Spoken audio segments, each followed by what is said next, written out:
Hello everyone, मेरा नाम पूजा मालविया है और मैं आपका स्वागत ऑनलाइन पढ़ाई पर करती हूँ। ये वीडियो बहुत ही खास है और बहुत ही सोच समझ कर बनाया गया है आपके लिए। बीपीएससी के मोस्ट इम्पॉर्टेंट टॉपिक्स को छाट कर ये आपकी मैराथन है। इसमें हम कुछ टॉपिक्स करेंगे कवर।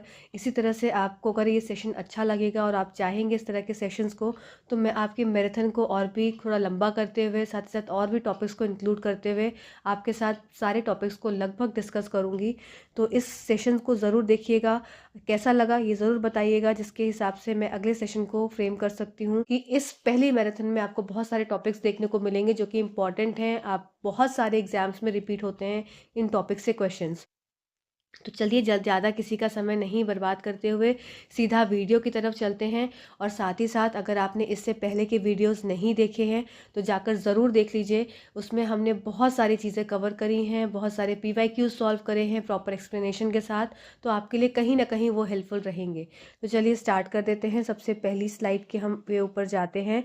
आप सबसे पहले पढ़ेंगे हार्मोन्स के बारे में कि हार्मोन्स क्या होते हैं और हार्मोन्स से आपके किस तरह से क्वेश्चंस आते हैं। तो वो सब भी मैं बताती हुई साथ में ही चलूँगी आपको।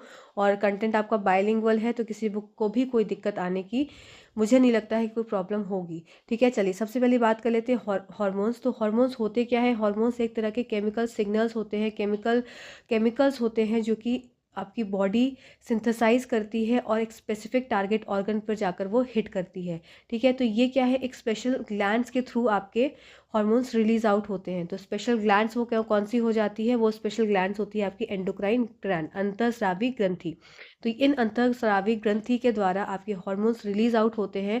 अब ये अंतःस्रावी ग्रंथि जो एंडोक्राइन ग्लैंड्स हैं, ये क्या करती हैं? डायरेक्टली आपके ब्लड में क्या करेंगी? रिलीज कर देंगी हार्मोन्स को। तो इनका काम क्या है? डायरेक्टली ब्लड में आपके हार्मोन्स को रिलीज कर देना। ठीक है, और एक्सोक्राइन ग्लैंड्स क्या हो जाती हैं? ये आपके एंजाइम सेक्रेट करते हैं जो कि आपके डाइजेशन, पाचन में मदद करती हैं। तो ये भी बात आपको पता होनी चाहिए कि कौन से ग्लैंड्स क्या काम कर रहे हैं। एक्सोक्राइन और एंडोक्राइन में ये डिफरेंस भी हो गया। साथ ही साथ ये आपकी क्या हो गई? एंडोक्राइन ग्लैंड्स ये आपकी डक्टलेस ग्लैंड्स हैं। मतलब इनको डक्टलेस, ये क्या है? इनको कोई भी अलग से डक्ट की आवश्यकता नहीं होती, डक्टलेस होती हैं, इसीलिए डायरेक्टली टारगेट ऑर्गन में क्या है? हिट करती हैं ब्लड के माध्यम से। ठीक है, चलिए अब दो तरह के हार्मोन्स आपको देखना है, पेप्टाइड हार्मोन और स्टेरॉइड हार्मोन। तो ये इससे क्वेश्चन आपके बीपीएससी में आया हुआ है कि स्टेरॉइड हार्मोन्स के आपको एग्जाम्पल्स दे दिए गए थे और आपको डिफरेंट ऑर्गन्स के एग्जाम्पल्स दे दिए गए थे। आपको डिफरेंट हार्मोन्स के एग्जाम्पल दे दिए गए थे और ये बोला गया था कि इसमें से आपको छांटना है कौन सा? Steroid hormone. तो सब जब आपको पता होगा कि पेप्टाइड हार्मोन्स कौन से हैं और स्टेरॉइड हार्मोन कौन से हैं, तो आप इस क्वेश्चन को इजीली कर सकते हैं। चलिए आइए देख लेते हैं क्या लिखा है स्लाइड में कि peptide hormones are composed of amino acids and are soluble in water. आपको पहला पॉइंट क्या याद रखना है? देखो, पेप्टाइड्स से नाम क्लियर है तो अमीनो एसिड तो आप डायरेक्टली रिलेट कर सकते हैं। दूसरी चीज़ क्या है कि पेप्टाइड हार्मोन्स क्या होते हैं? ये आपके घुलनशील होते हैं किसमें? आपके पानी के अंदर। Peptide hormones are unable to pass through cell membrane as it contains a phospholipid bilayer that stop any fat soluble molecule from diffusing into the cell. अब आपको मेन क्या चीज़ इसमें याद रखनी है? आपको याद रखना है इसमें इसका एग्जाम्पल कि पेप्टाइड हार्मोन का एग्जाम्पल क्या हो जाता है? इंसुलिन। तो इंसुलिन क्या है? आपका एक तरह का पेप्टाइड हार्मोन है जो कि पेनक्रियाज क्या है? रिलीज आउट करती है। साथ ही साथ आपको एक और बात को की जानकारी देना चाहूँगी कि ये सारे टॉपिक्स कैसे हैं, जो इंपॉर्टेंट टॉपिक्स हैं जो कि बार बार रिपीट हो रहे हैं, उन्हीं टॉपिक्स को हम पहले रिवाइज करेंगे। देखिए, आप सबने पढ़ ही लिया होगा काफ़ी चीज़ें, तो अब क्या है? रिवीजन का टाइम है और थोड़ा फास्ट रिवीजन का टाइम है। तो चीज़ें हम जल्दी जल्दी करेंगे और आप 2x पर लगा के देखिएगा तो आपको और फास्ट लगेंगी चीज़ें। ठीक है, चलिए, तो आपको क्या याद रखना है कि पेप्टाइड हार्मोन, और पेप्टाइड हार्मोन एग्जाम्पल किसका याद रखना है? इंसुलिन का एग्जाम्पल आपको याद रखना है।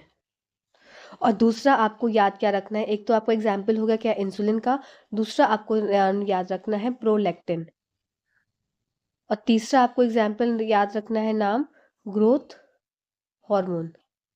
ठीक है, तो ये 3 एग्जाम्पल्स आपको नाम याद रखने हैं किसके? पेप्टाइड हार्मोन्स के। अगर आपसे पूछा जाए कौन कौन से पेप्टाइड हार्मोन्स हैं, तो एक आपका इंसुलिन हो गया, ठीक है, एक आपका प्रोलैक्टिन हो गया, फिर एक आपका ग्रोथ हार्मोन्स होगा, ये सब क्या है, पेप्टाइड हार्मोन्स है। अब बात कर लेते हैं स्टेरॉइड हार्मोन्स की। तो स्टेरॉइड हार्मोन्स क्या होते हैं, पेप्टाइड हार्मोन्स की तरह स्टेरॉइड हार्मोन्स क्या होते हैं, ये वाटर सॉल्युबल नहीं होते हैं, ये आपका वसा में घुलनशील होते हैं, पहली बात। And they are able to pass through cell membrane. फिर इसमें क्या हो जाते हैं, मोस्टली इसमें सेक्स हार्मोन्स आते हैं, जैसे आपका टेस्टोस्टेरॉन हो गया, एस्ट्रोजन हो गया, प्रोजेस्टेरॉन हो गया, ये आपके एग्जाम्पल किसके हो गए, स्टेरॉइड हार्मोन्स के। साथ ही साथ इसमें एक और एग्जाम्पल आता है आपका एड्रिनल ग्लैंड्स। तो मतलब किसके हो गए, एड्रिनल ग्लैंड्स के द्वारा आपके स्रावित हार्मोन्स जो होंगे वो आपके किस में आ जाएंगे, आपके स्टेरॉइड हार्मोन्स में आ जाएंगे। तो दो आपके इसमें हो गए, एक तो गोनाड्स द्वारा, तो गोनाड्स द्वारा आपके कैसे हो गए सारे, आपके टेस्टोस्टेरोन, एस्ट्रोजन और प्रोजेस्टेरॉन। और दूसरा आपका हो गया एड्रिनल ग्लैंड, एड्रिनल ग्लैंड द्वारा। तो एड्रिनल ग्लैंड द्वारा आपके कौन से हो जाएंगे, जैसे आपका हो गया कॉर्टिसोल। तो ये सब बातों को आपको याद रखना। गोनाड्स में आपके मैंने बता दिया टेस्टोस्टेरोन, एस्ट्रोजन और स्टेरॉइड हार्मोन्स, ठीक है। चलिए नेक्स्ट स्लाइड की तरफ चलते हैं। नेक्स्ट स्लाइड है हमारी, हिंदी में यही सेम चीज़ें हैं कि हार्मोन्स कुछ कोशिकाओं और अंगों की गतिविधि को नियंत्रित और विनियमित करते हैं के लिए विशेष ग्रंथियों द्वारा संश्लेषित और उत्पादित रसायन होते हैं। इन विशिष्ट ग्रंथियों को अंतःस्रावी ग्रंथि के रूप में जाना जाता है। आपकी बात हो गई किसकी, पेप्टाइड हार्मोन। तो पेप्टाइड हार्मोन में आपको एग्जाम्पल किस किस का याद रखना है, एक तो हो गया इंसुलिन, मैं वापस लिख दे रही हूँ। दूसरा हो गया आपका ग्रोथ हार्मोन, और तीसरा हो गया आपका प्रोलैक्टिन।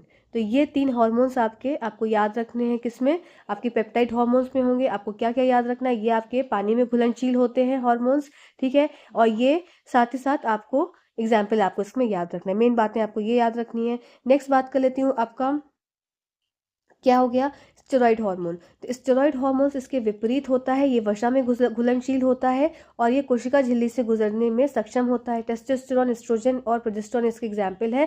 साथ इसका मतलब क्या हो गया, आपका एक तो गोनाड्स हो गए और दूसरे आपके हो गए एड्रिनल ग्लैंड।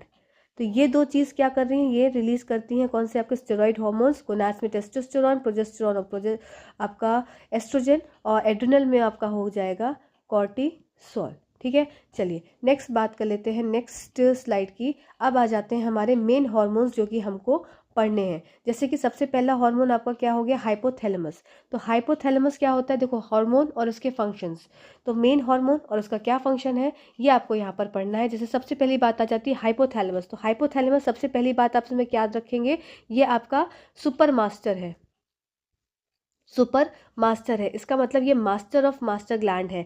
मास्टर ग्लैंड क्या है हमारी, पिट्यूटरी, पीयूष ग्रंथि हमारी मास्टर ग्लैंड है। और इस पीयूष ग्रंथि का भी मास्टर कौन है, हाइपोथैलेमस। आप पहला point important exam point of view से, ठीक है। फिर इसका काम क्या होता है, it controls the body temperature. अब देखो ये मास्टर का मास्टर, इसका मतलब ये सारी चीज़ों को कंट्रोल करेगा, बाकी अदर हार्मोन्स को रिलीज करने में कंट्रोल करेगा। तो क्या क्या कंट्रोल करता है, जैसे बॉडी का टेम्परेचर, आपका तापमान, आपके इमोशंस, आपका हंगर, थ्रस्ट, स्लीप, मूड, सारे सारे allow the production of hormones. और बाकी जो हार्मोन्स हैं उनके प्रोडक्शन को क्या करेगा, ये अलाउ करेगा। इसको अगर आपको डिटेल देखना है, मैं बार बार बोलती हूँ, अगर आपको हार्मोन्स के चैप्टर को proper vast class 12th 11th के लेवल को देखना है, तो मैंने हार्मोन्स को बहुत अच्छे से एक्सप्लेन किया है 11th या 12th क्लास की एनसीईआरटी बुक से। तो आप जाकर उसको ज़रूर चेकआउट करेंगे, आपको मिल जाएगा। DSSB के नाम से प्लेलिस्ट है, उसमें आपको ये हार्मोन्स का चैप्टर मिल जाएगा। साथ ही साथ मैंने BPSC TRE 3.0 में भी ये प्लेलिस्ट में आपके लिए ऐड कर दिया है, तो जाकर देख लीजिएगा अगर आपको हाई लेवल का हार्मोन्स पढ़ना है। उसमें मैंने प्रॉपर बताया है कि हाइपोथैलेमस किस तरह से रिलीजिंग हार्मोन और इनिबिटरी हार्मोन्स पे उनका काम होता है, तो वो सारी चीज़ें मैंने वहाँ पर एक्सप्लेन की है, ठीक है।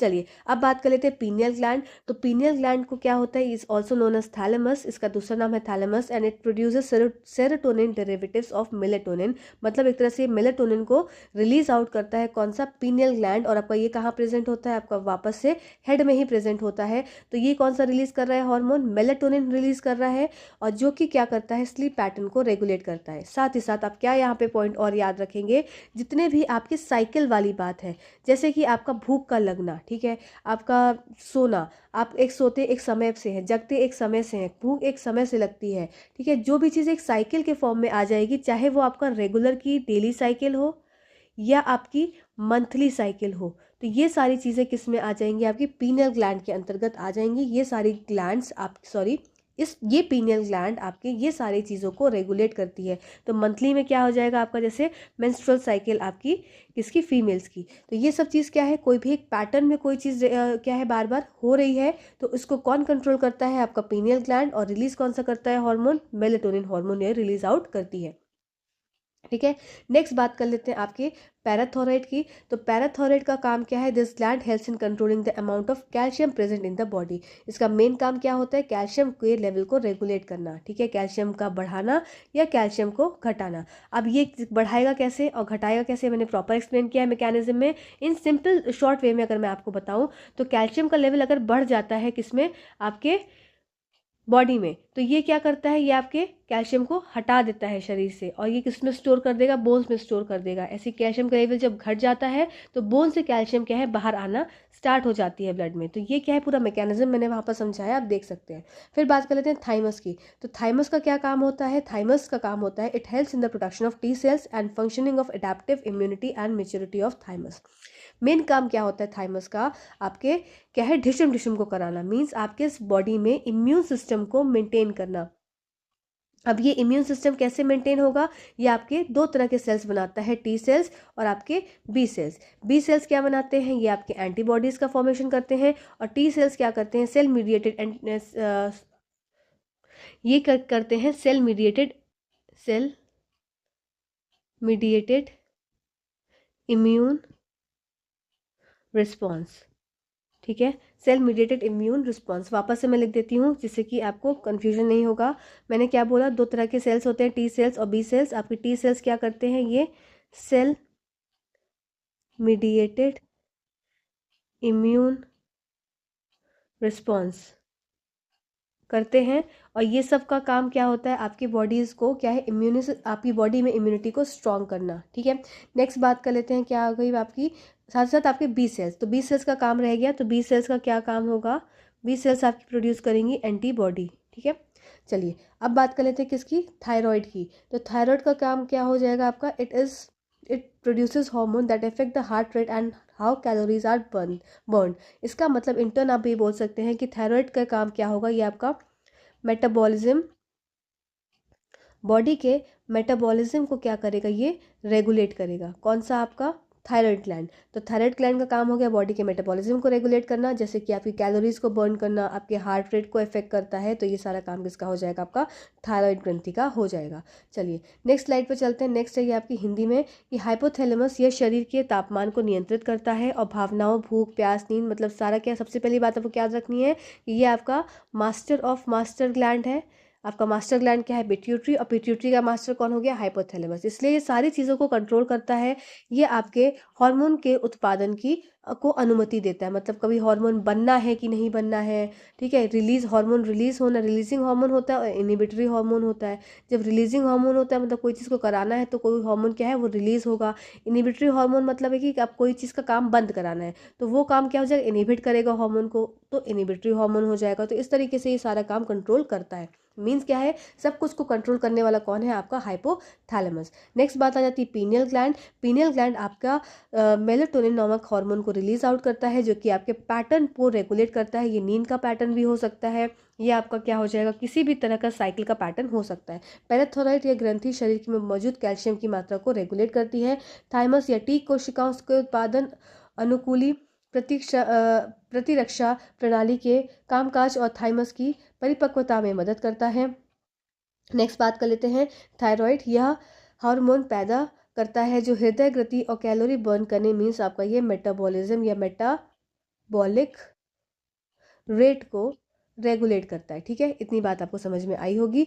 चलिए अब नेक्स्ट स्लाइड पर चल देते हैं। नेक्स्ट स्लाइड है हमारी एड्रिनल। तो सबसे पहली आपकी नेक्स्ट स्लाइड में जो ग्लैंड है एड्रिनल है।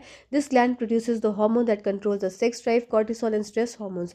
सारे स्ट्रेस हार्मोन्स मतलब आपका फाइट हो गया, फ्लाइट हो गया, तो ये सारे क्या, जितने भी स्ट्रेस हार्मोन हो गया, इमरजेंसी हार्मोन हो गया, तो ये सारे हार्मोन्स किस में आ जाएंगे, आपके एड्रिनल ग्लैंड्स के द्वारा सिक्रीट होने वाले हार्मोन है, जैसे कि आपका कॉर्टिसोल। ठीक है, तो ये सब क्या है, ये सब एड्रिनल ग्लैंड्स। एड्रिनल ग्लैंड कहाँ प्रेजेंट होती है, आपकी किडनी के ऊपर प्रेजेंट होती है। नेक्स्ट बात आ जाती है पिट्यूटरी। देखो जितने भी इमरजेंसी की बात आ जाएगी, आपकी स्ट्रेस की बात आ जाएगी, तो वो एड्रिनल ग्लैंड के द्वारा स्रावित हार्मोन कॉर्टिसोल के बारे में हो रही है बात। नेक्स्ट बात आती है पिट्यूटरी पीयूष ग्रंथि की। It is also termed as master control gland. This is because the pituitary helps in controlling other glands. Moreover it develops the hormone that triggers the growth and development. देखो main काम क्या होता है pituitary का, सारे hormones को regulate करता है। मेन काम हो गया आपको ग्रोथ को में भी क्या है ये मदद करता है। पिट्यूटरी की बात यहाँ पर हो रही है। अब बहुत सारे हार्मोन्स हैं जो कि पिट्यूटरी काम करता है, चलिए इसको देख लेते हैं। सबसे पहले जैसे इसमें सबसे पहले अगर मैं बात करूं तो आपका सबसे पहला क्या हो जाएगा, आपका ग्रोथ हार्मोन। ठीक है, हम बात करें किसकी, पिट्यूटरी की। दूसरा आपका हार्मोन क्या हो जाएगा इसमें, थायराइड स्टिमुलेटिंग हार्मोन, जो कि क्या है आपका थायराइड ग्लैंड को, मतलब थायराइड स्टिमुलेटिंग हार्मोन है जो कि थायराइड ग्लैंड को हार्मोन बनाने के लिए क्या करता है, एक ऑर्डर देता है। फिर बात आ जाती है आपकी प्रोलैक्टिन हार्मोन। प्रोलैक्टिन हार्मोन आप नाम से ही समझ सकते हैं, प्रोलैक्टिन मतलब लैक्टिन कुछ मिल्क से रिलेटेड है, तो ये क्या करेगा, ब्रेस्ट मिल्क को सेक्रेट होने में हेल्प करेगा। ठीक है, फोर्थ क्या हो जाएगा आपका ACTH। ACTH adeno adrenocorticotropic hormone. इसका क्या काम है, एड्रिनल ग्लैंड को ये क्या करेगा, एक ऑर्डर देगा टू मेक द हार्मोन्स। और एड्रिनल ग्लैंड देखो क्या थे, ये थे एड्रिनल ग्लैंड, ठीक है ना, इधर थे एड्रिनल ग्लैंड। और ACTH एड्रिनोकॉर्टिकोट्रोपिक हार्मोन ये रेगुलेट कर रहा है किसको, एड्रिनल ग्लैंड को। तो ये एड्रिनल ग्लैंड क्या कर रहा है, ये आपका कॉर्टिसोल नामक हार्मोन को रिलीज आउट कर रहा है। कॉर्टिसोल का क्या काम था, स्ट्रेस को रिलीज करना।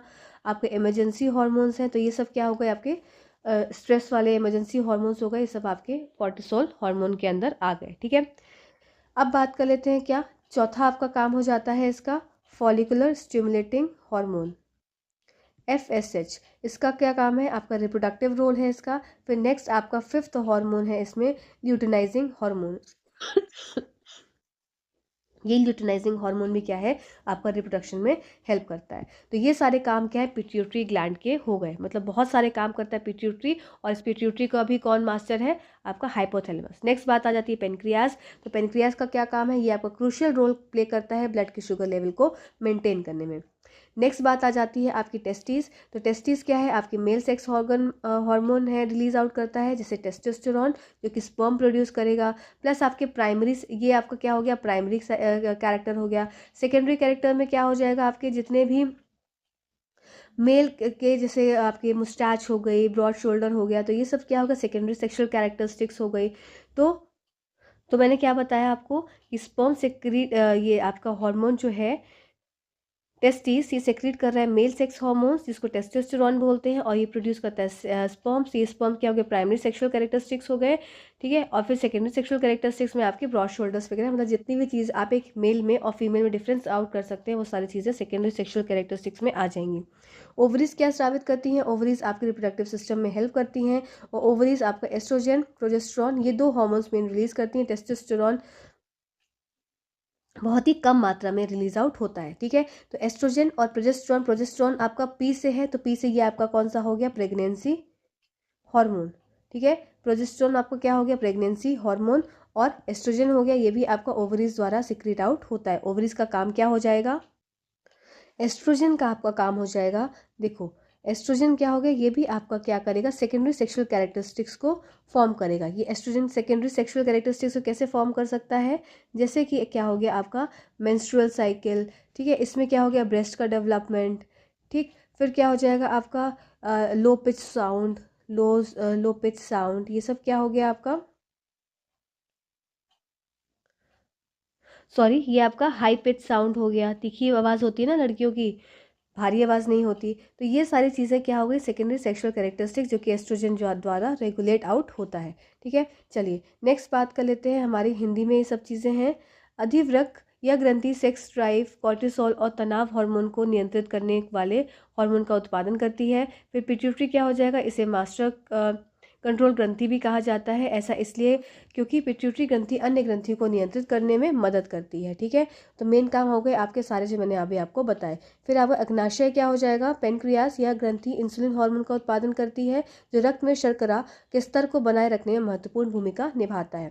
फिर आपका क्या हो जाएगा नेक्स्ट, टेस्टिस। तो पुरुषों में आपका क्या हो जाएगा, टेस्टोस्टेरोन। और टेस्टोस्टेरोन क्या करेगा, आपका ये प्राइमरी और सेकेंडरी सेक्सुअल कैरेक्टरिस्टिक्स को कंट्रोल आउट करेगा। ठीक है, फिर बात आती है अंडाशय। महिला प्रजनन प्रणाली में ये आपका एस्ट्रोजन, प्रोजेस्ट्रॉन और टेस्टोस्टेरोन बहुत ही कम मात्रा में। ये सब क्या है, ये आपके महिला के सेक्स हार्मोन्स के बारे में बात हुई। ठीक है, चलिए नेक्स्ट स्लाइड पे आ जाते हैं। अब हम बात करेंगे अभी ग्रीन हाउस इफेक्ट की। अभी तक हमने हार्मोन्स मतलब मैं मिक्स, ये सारे टॉपिक्स हैं जो कि इंपॉर्टेंट मुझे लगे तो मैंने आपको यहाँ पर इंक्लूड करे हैं। तो चलिए आइए देख लेते हैं। तो ग्रीन हाउस इफेक्ट क्या है आपका। तो greenhouse effect is the process through which heat is trapped near the earth surface by substances known as greenhouse gases. Greenhouse effect क्या है आपका, कि ग्रीन हाउस गैसेस की वजह से जो अर्थ में, आपकी धरती में जो हीट है वो क्या है, एक तरह से ट्रैप हो जा रही है, एक तरह से समिट जा रही है। इसी को क्या बोल देते हैं आप, ग्रीन हाउस इफेक्ट बोलते हैं। ठीक है, ग्रीन हाउस गैसेस क्या हो जाएंगी, मोस्ट इंपॉर्टेंट थिंग है। तो ग्रीन हाउस गैसेस में आपके क्या हो जाएंगे, carbon dioxide, methane, ozone, nitrous oxide, chlorofluorocarbons and water vapour. तो ये आपकी ग्रीन हाउस गैसेस की अगर पूछा जाए बात, तो आपको ये सारी गैसेस को याद रखना जरूरी है। CO2, carbon dioxide, methane, ozone, nitrous oxide, chlorofluorocarbons and water vapour. Scientists have determined that carbon dioxide plays a crucial role in maintaining the stability of Earth's atmosphere. अब देखो, कार्बन डाइऑक्साइड यहाँ पर क्या कहा जा रहा है कि कार्बन डाइऑक्साइड आपकी क्या है, ग्रीन हाउस गैस है। तो ग्रीन हाउस गैस है, इसका मतलब क्या है, ये ग्रीन हाउस इफेक्ट को कर रही है। इसका मतलब कार्बन डाइऑक्साइड की वजह से क्या है, आपका अर्थ का तापमान बढ़ रहा है। तो पर एक बात यहाँ पर एक एक अपवाद जैसा दिख रहा है, समझ में आ रहा है कि साइंटिस्ट ने तो ये कहा कि कार्बन डाइऑक्साइड का बहुत ही काम क्या है, मेजर है, किसमें, आपके अर्थ की, पृथ्वी की स्टेबिलिटी को बनाए रखने के लिए। और पृथ्वी की स्टेबिलिटी किसका, आपका उसके वातावरण का, उसके एटमॉस्फेयर का। पर अब यहाँ तो कार्बन डाइऑक्साइड को क्या बोल रहे हैं, एक नेगेटिव पार्ट में बोल रहे हैं। तो पर ऐसा क्या हुआ, ऐसा क्यों ऐसा कहा जा रहा है। तो ये रीज़न ये है कि कार्बन डाइऑक्साइड का क्या है, एक प्रॉपर मात्रा में कार्बन डाइऑक्साइड हमारी अर्थ के लिए बहुत ही अच्छी है, बहुत ही यूज़फुल है, बहुत ही हेल्पफुल है हमारी अर्थ के लिए। पर क्या हो जाएगा, if carbon dioxide were remove the terrestrial green house effect would collapse and the earth surface temperature would drop. अब ये क्या हो रहा है, यहाँ पर ये पॉइंट इंपॉर्टेंट है कि कार्बन डाइऑक्साइड अगर खत्म हो जाती है अर्थ से, तो अर्थ क्या है, ठंडी पड़ जाएगी, एकदम बर्फ बन जाएगी। तो इसीलिए अर्थ के तापमान को बनाए रखने के लिए कार्बन डाइऑक्साइड की आवश्यकता है। पर ह्यूमन एक्टिविटीज़ के कारण क्या हो रहा है, ये कार्बन डाइऑक्साइड का लेवल बढ़ता चला जा रहा है। और इसकी वजह से क्या है, एटमॉस्फेयर में ये ग्रीन हाउस गैस की तरह काम करने लगती है। और क्या कर रही है, डिस्टर्ब कर रही है किसको, पूरे अर्थ के एनर्जी बैलेंस को। This lead to increase in carbon dioxide in the atmosphere and ocean. ठीक है, आई होप ये पॉइंट बहुत ईजी था, क्लियर हो गया होगा। नेक्स्ट बात कर लेते हैं हिंदी में, ग्रीन हाउस प्रभाव व प्रक्रिया जिसके माध्यम से ग्रीन हाउस गैसों नामक पदार्थों द्वारा पृथ्वी की सतह पर गर्मी को रोक लिया जाता है। ग्रीन हाउस गैसों में carbon dioxide, methane, ozone, nitrous oxide, chlorofluorocarbon और जल वाष्प शामिल हैं। फिर वैज्ञानिकों के आधार ने निर्धारित किया कि कार्बन डाइऑक्साइड पृथ्वी के वायुमंडल की स्थिरता को बनाए रखने के लिए बहुत ही महत्वपूर्ण भूमिका निभाते हैं। यदि कार्बन डाइऑक्साइड को हटा दिया जाएगा तो क्या हो जाएगा, आपका टेम्परेचर बहुत ही डाउन हो जाएगा।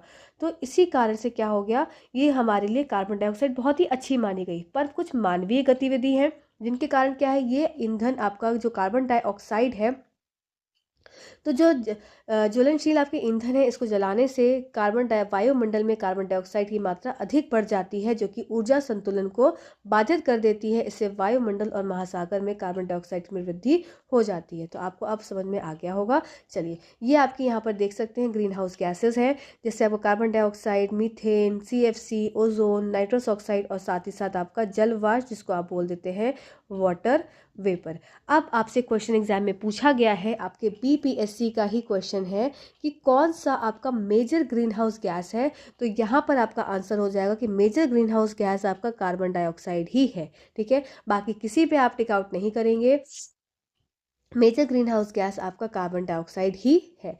ठीक है, तो 56% आपका लगभग कार्बन डाइऑक्साइड प्रेजेंट होता है।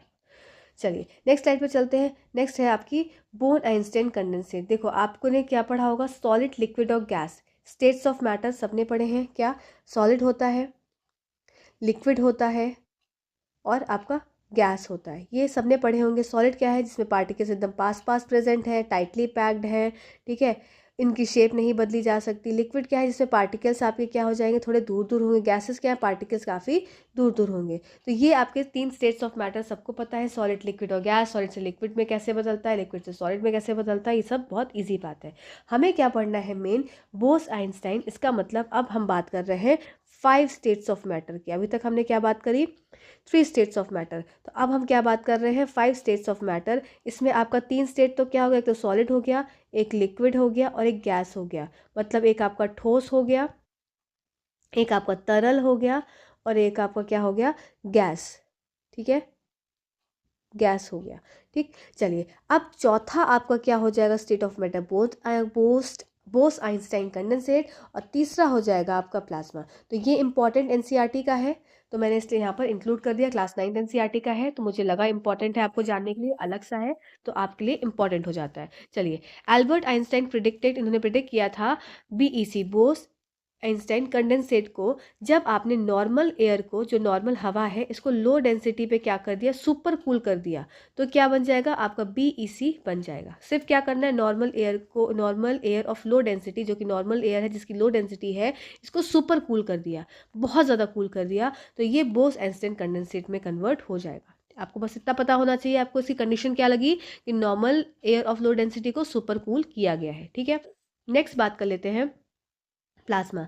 अब प्लाज्मा कैसे स्टेट ऑफ अ मैटर है और कैसे यूज होता है, आइए देख लेते हैं। तो plasma particles are super energetic and super excited in the form of ionised gases. तो प्लाज्मा है क्या, कि ऐसे कुछ पार्टिकल्स जो कि सुपर एनर्जेटिक होते हैं, जिसमें बहुत ज़्यादा एनर्जी होती है और सुपर एक्साइटेड होते हैं, और ये किस फॉर्म में होते हैं, आपके आयनाइज्ड गैसेस के फॉर्म में होते हैं। प्लाज्मा इस फाउंड कहाँ पाई जाती है, आपकी फ्लोरेसेंट ट्यूब्स में, नियॉन साइन बल्ब्स में। और ये क्या होता है, in F T it has helium gas. Fluorescent tube में क्या होता है, ये हीलियम गैस के फॉर्म में होती है। नियॉन साइन बल्ब में भी क्या है, इट हैज़ नियॉन गैस। ठीक है, फिर अब क्या होगा, gases get discharge when electricity is passed and plasma glows. अब सन स्टार ग्लो, ये कैसे ग्लो हो रहे हैं हमें, क्योंकि इनमें क्या प्रेजेंट है, आपके पास प्लाज्मा प्रेजेंट है। चलिए आइए इसको हिंदी में देख लेते हैं कि Bose Einstein condensate, Albert Einstein ने बीईसी की भविष्यवाणी की थी। कम घनत्व वाली सामान्य हवा को सुपर कूल किया जाता है और बीईसी बनता है। ठीक है, ये आपको कंडीशन याद रखनी है, इसको सुपर कूल करते हैं और बीईसी बन जाता है, कम घनत्व वाली सामान्य हवा को। प्लाज्मा क्या है, कण आयनित गैसों के रूप में अति ऊर्जावान और अति उत्तेजित होते हैं। फिर प्लाज्मा फ्लोरेसेंट ट्यूब और नियॉन साइन बल्ब में पाया जाता है। फिर एफटी मतलब फ्लोरेसेंट ट्यूब में से हीलियम गैस के रूप में पाया जाता है और नियॉन साइन बल्ब में से नियॉन गैस की तरह इसमें प्रेजेंट होती है। ठीक है, फिर बिजली प्रवाहित करने पर गैस चार्ज हो जाती है और प्लाज्मा चमकने लगता है। सूर्य तारा प्लाज्मा की उपस्थिति के कारण ही चमकते हैं। तो ये सब पॉइंट्स आपको याद रखना है, एनसीईआरटी के पॉइंट्स से इंपॉर्टेंट थे। चलिए अब बात कर लेते हैं हम हार्डनेस और सॉफ्टनेस ऑफ वाटर। ठीक है, हमने अभी तक क्या किया, हॉर्मोन्स बायो देख ली, थोड़ी थोड़ी चीज़ों को सब देखते चलेंगे तो चीज़ें हमारी सब मिसलेनियस के फॉर्म में तैयार होती जाएंगी। ठीक है, बायो देख ली, थोड़ी सी इकोलॉजी देख ली, थोड़ी सी हमने केमिस्ट्री देख रहे हैं, अब इस तरह से हम चीज़ों को करते रहेंगे। तो हार्डनेस ऑफ अ वाटर क्या होता है, आपको एग्जाम में क्वेश्चन पूछा गया है कि हार्डनेस ऑफ अ वाटर क्या होता है। तो ये क्या होता है, presence of soluble bicarbonates, chlorides and sulphate of calcium and magnesium. Calcium और मैग्नीशियम के या तो क्या हो जाएंगे, आपके बाइकार्बोनेट्स होंगे, मेन क्या होते हैं, क्लोराइड्स होते हैं, या आपके सल्फेट्स होते हैं। तो ये क्या कॉज करते हैं, आपके वाटर को, जो आपका मीठा पानी है उसको आपको खारे पानी में कन्वर्ट कर देते हैं, या इसको बोल देते हैं सॉल्टी वाटर नहीं बोलेंगे, इसको हार्ड वाटर बोलेंगे, जिसमें क्या होता है, आपका लैदर मतलब कि आपका झाग नहीं बनता है। अगर आप उसमें साबुन का इस्तेमाल करेंगे तो झाग ही नहीं आएगा, ऐसा लगेगा कुछ चीज़ साफ़ नहीं हुई। ठीक है, तो आपको क्या बात याद रखनी है कि हार्डनेस ऑफ अ वाटर क्या है, कैसे क्यों होता है हार्डनेस ऑफ अ वाटर। किसी भी पानी में अगर मैग्नीशियम या आपके कैल्शियम के, ठीक है, कैल्शियम या आपके मैग्नीशियम के क्लोराइड्स या सल्फेट्स या बाइकार्बोनेट्स आपको दिखते हैं, तो वो वाटर कैसा होगा, आपका हार्ड वाटर होगा। वाटर को दो तरह में वर्गीकृत किया गया है, आपका सॉफ्ट वाटर और हार्ड वाटर। जो सॉफ्ट वाटर होता है वो लैदर बनाता है, लैदर मतलब झाग बनाता है। Water which is obtain from rain, जो कि आपका पानी समुद्र बोल रही हूँ, आपका बारिश के बाद मिलता है, वो पानी आपका सॉफ्ट वाटर होता है। ठीक है, फिर हार्ड वाटर क्या होता है, it is known as hard because of the presence of calcium and magnesium salts. ठीक, hard water does not lather, क्योंकि क्या है इसमें इंस्टेंट ही क्या बना लेते हैं, प्रेसिपिटेट, मतलब ऐसे कुछ नीचे छूट जाता है, वो क्या हो गया, आपका प्रेसिपिटेट का फॉर्म हो गया। ठीक, चलिए पानी की कठोरता घुलनशील बाइकार्बोनेट, क्लोराइड और कैल्शियम और मैग्नीशियम के सल्फेट की उपस्थिति के कारण होती है। जो जल साबुन के साथ झाग नहीं देता वह कठोर जल है। जल को कठोर जल और शीतल जल के रूप में वर्गीकृत किया जा सकता है। शीतल जल जब साबुन सेम चीज़, जब साबुन क्या है उसमें साबुन में झाग आ जाता है तो वो शीतल है। फिर आपके ये घरेलू उद्देश्य में यूज़ होते हैं। कठोर जल क्या हो जाएगा आपका, कैल्शियम और मैग्नीशियम के लवण की उपस्थिति के कारण इसे कठोर जल कहा जाता है। कठोर जल साबुन के साथ झाग नहीं बनाता बल्कि अवशेप बनाता है, मीन्स आपका प्रेसिपिटेट ये फॉर्म कर देता है। नेक्स्ट बात कर लेते हैं टाइप्स ऑफ हार्डनेस। तो देखो दो तरीके की हार्डनेस हो गई, टेम्परेरी हार्डनेस और परमानेंट हार्डनेस।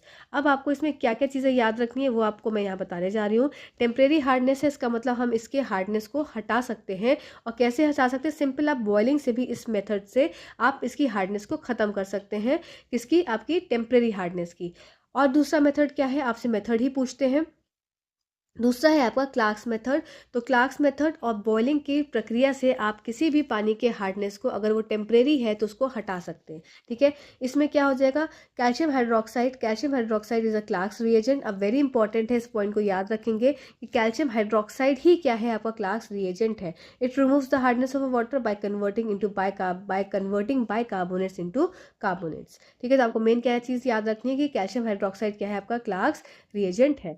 अब पानी के कठोरता के प्रकार की, जल की कठोरता के दो प्रकार में वर्गीकृत किया जा सकता है, अस्थायी कठोरता और स्थायी कठोरता। जो अस्थायी होती है इसका मतलब इसको हम इजीली सही कर सकते हैं, इस पानी को हम मीठा पानी बना सकते हैं। तो इसमें क्या होता है, पानी में मैग्नीशियम और कैल्शियम कार्बोनेट की उपस्थिति से इसे स्थायी रूप में से कठोर बनती है। तो ऐसे में पानी को उबालकर उसकी कठोरता को दूर किया जा सकता है। तरीका आपको दो बताया मैंने कि उबालने से या क्लार्क्स विधि के द्वारा इस प्रक्रिया को संपन्न कर सकते हैं। अब बात कर लेते हैं permanent hardness of a water, मतलब ऐसा हार्डनेस जब कि बहुत ही मुश्किल से पानी को सॉफ्ट किया जाता है।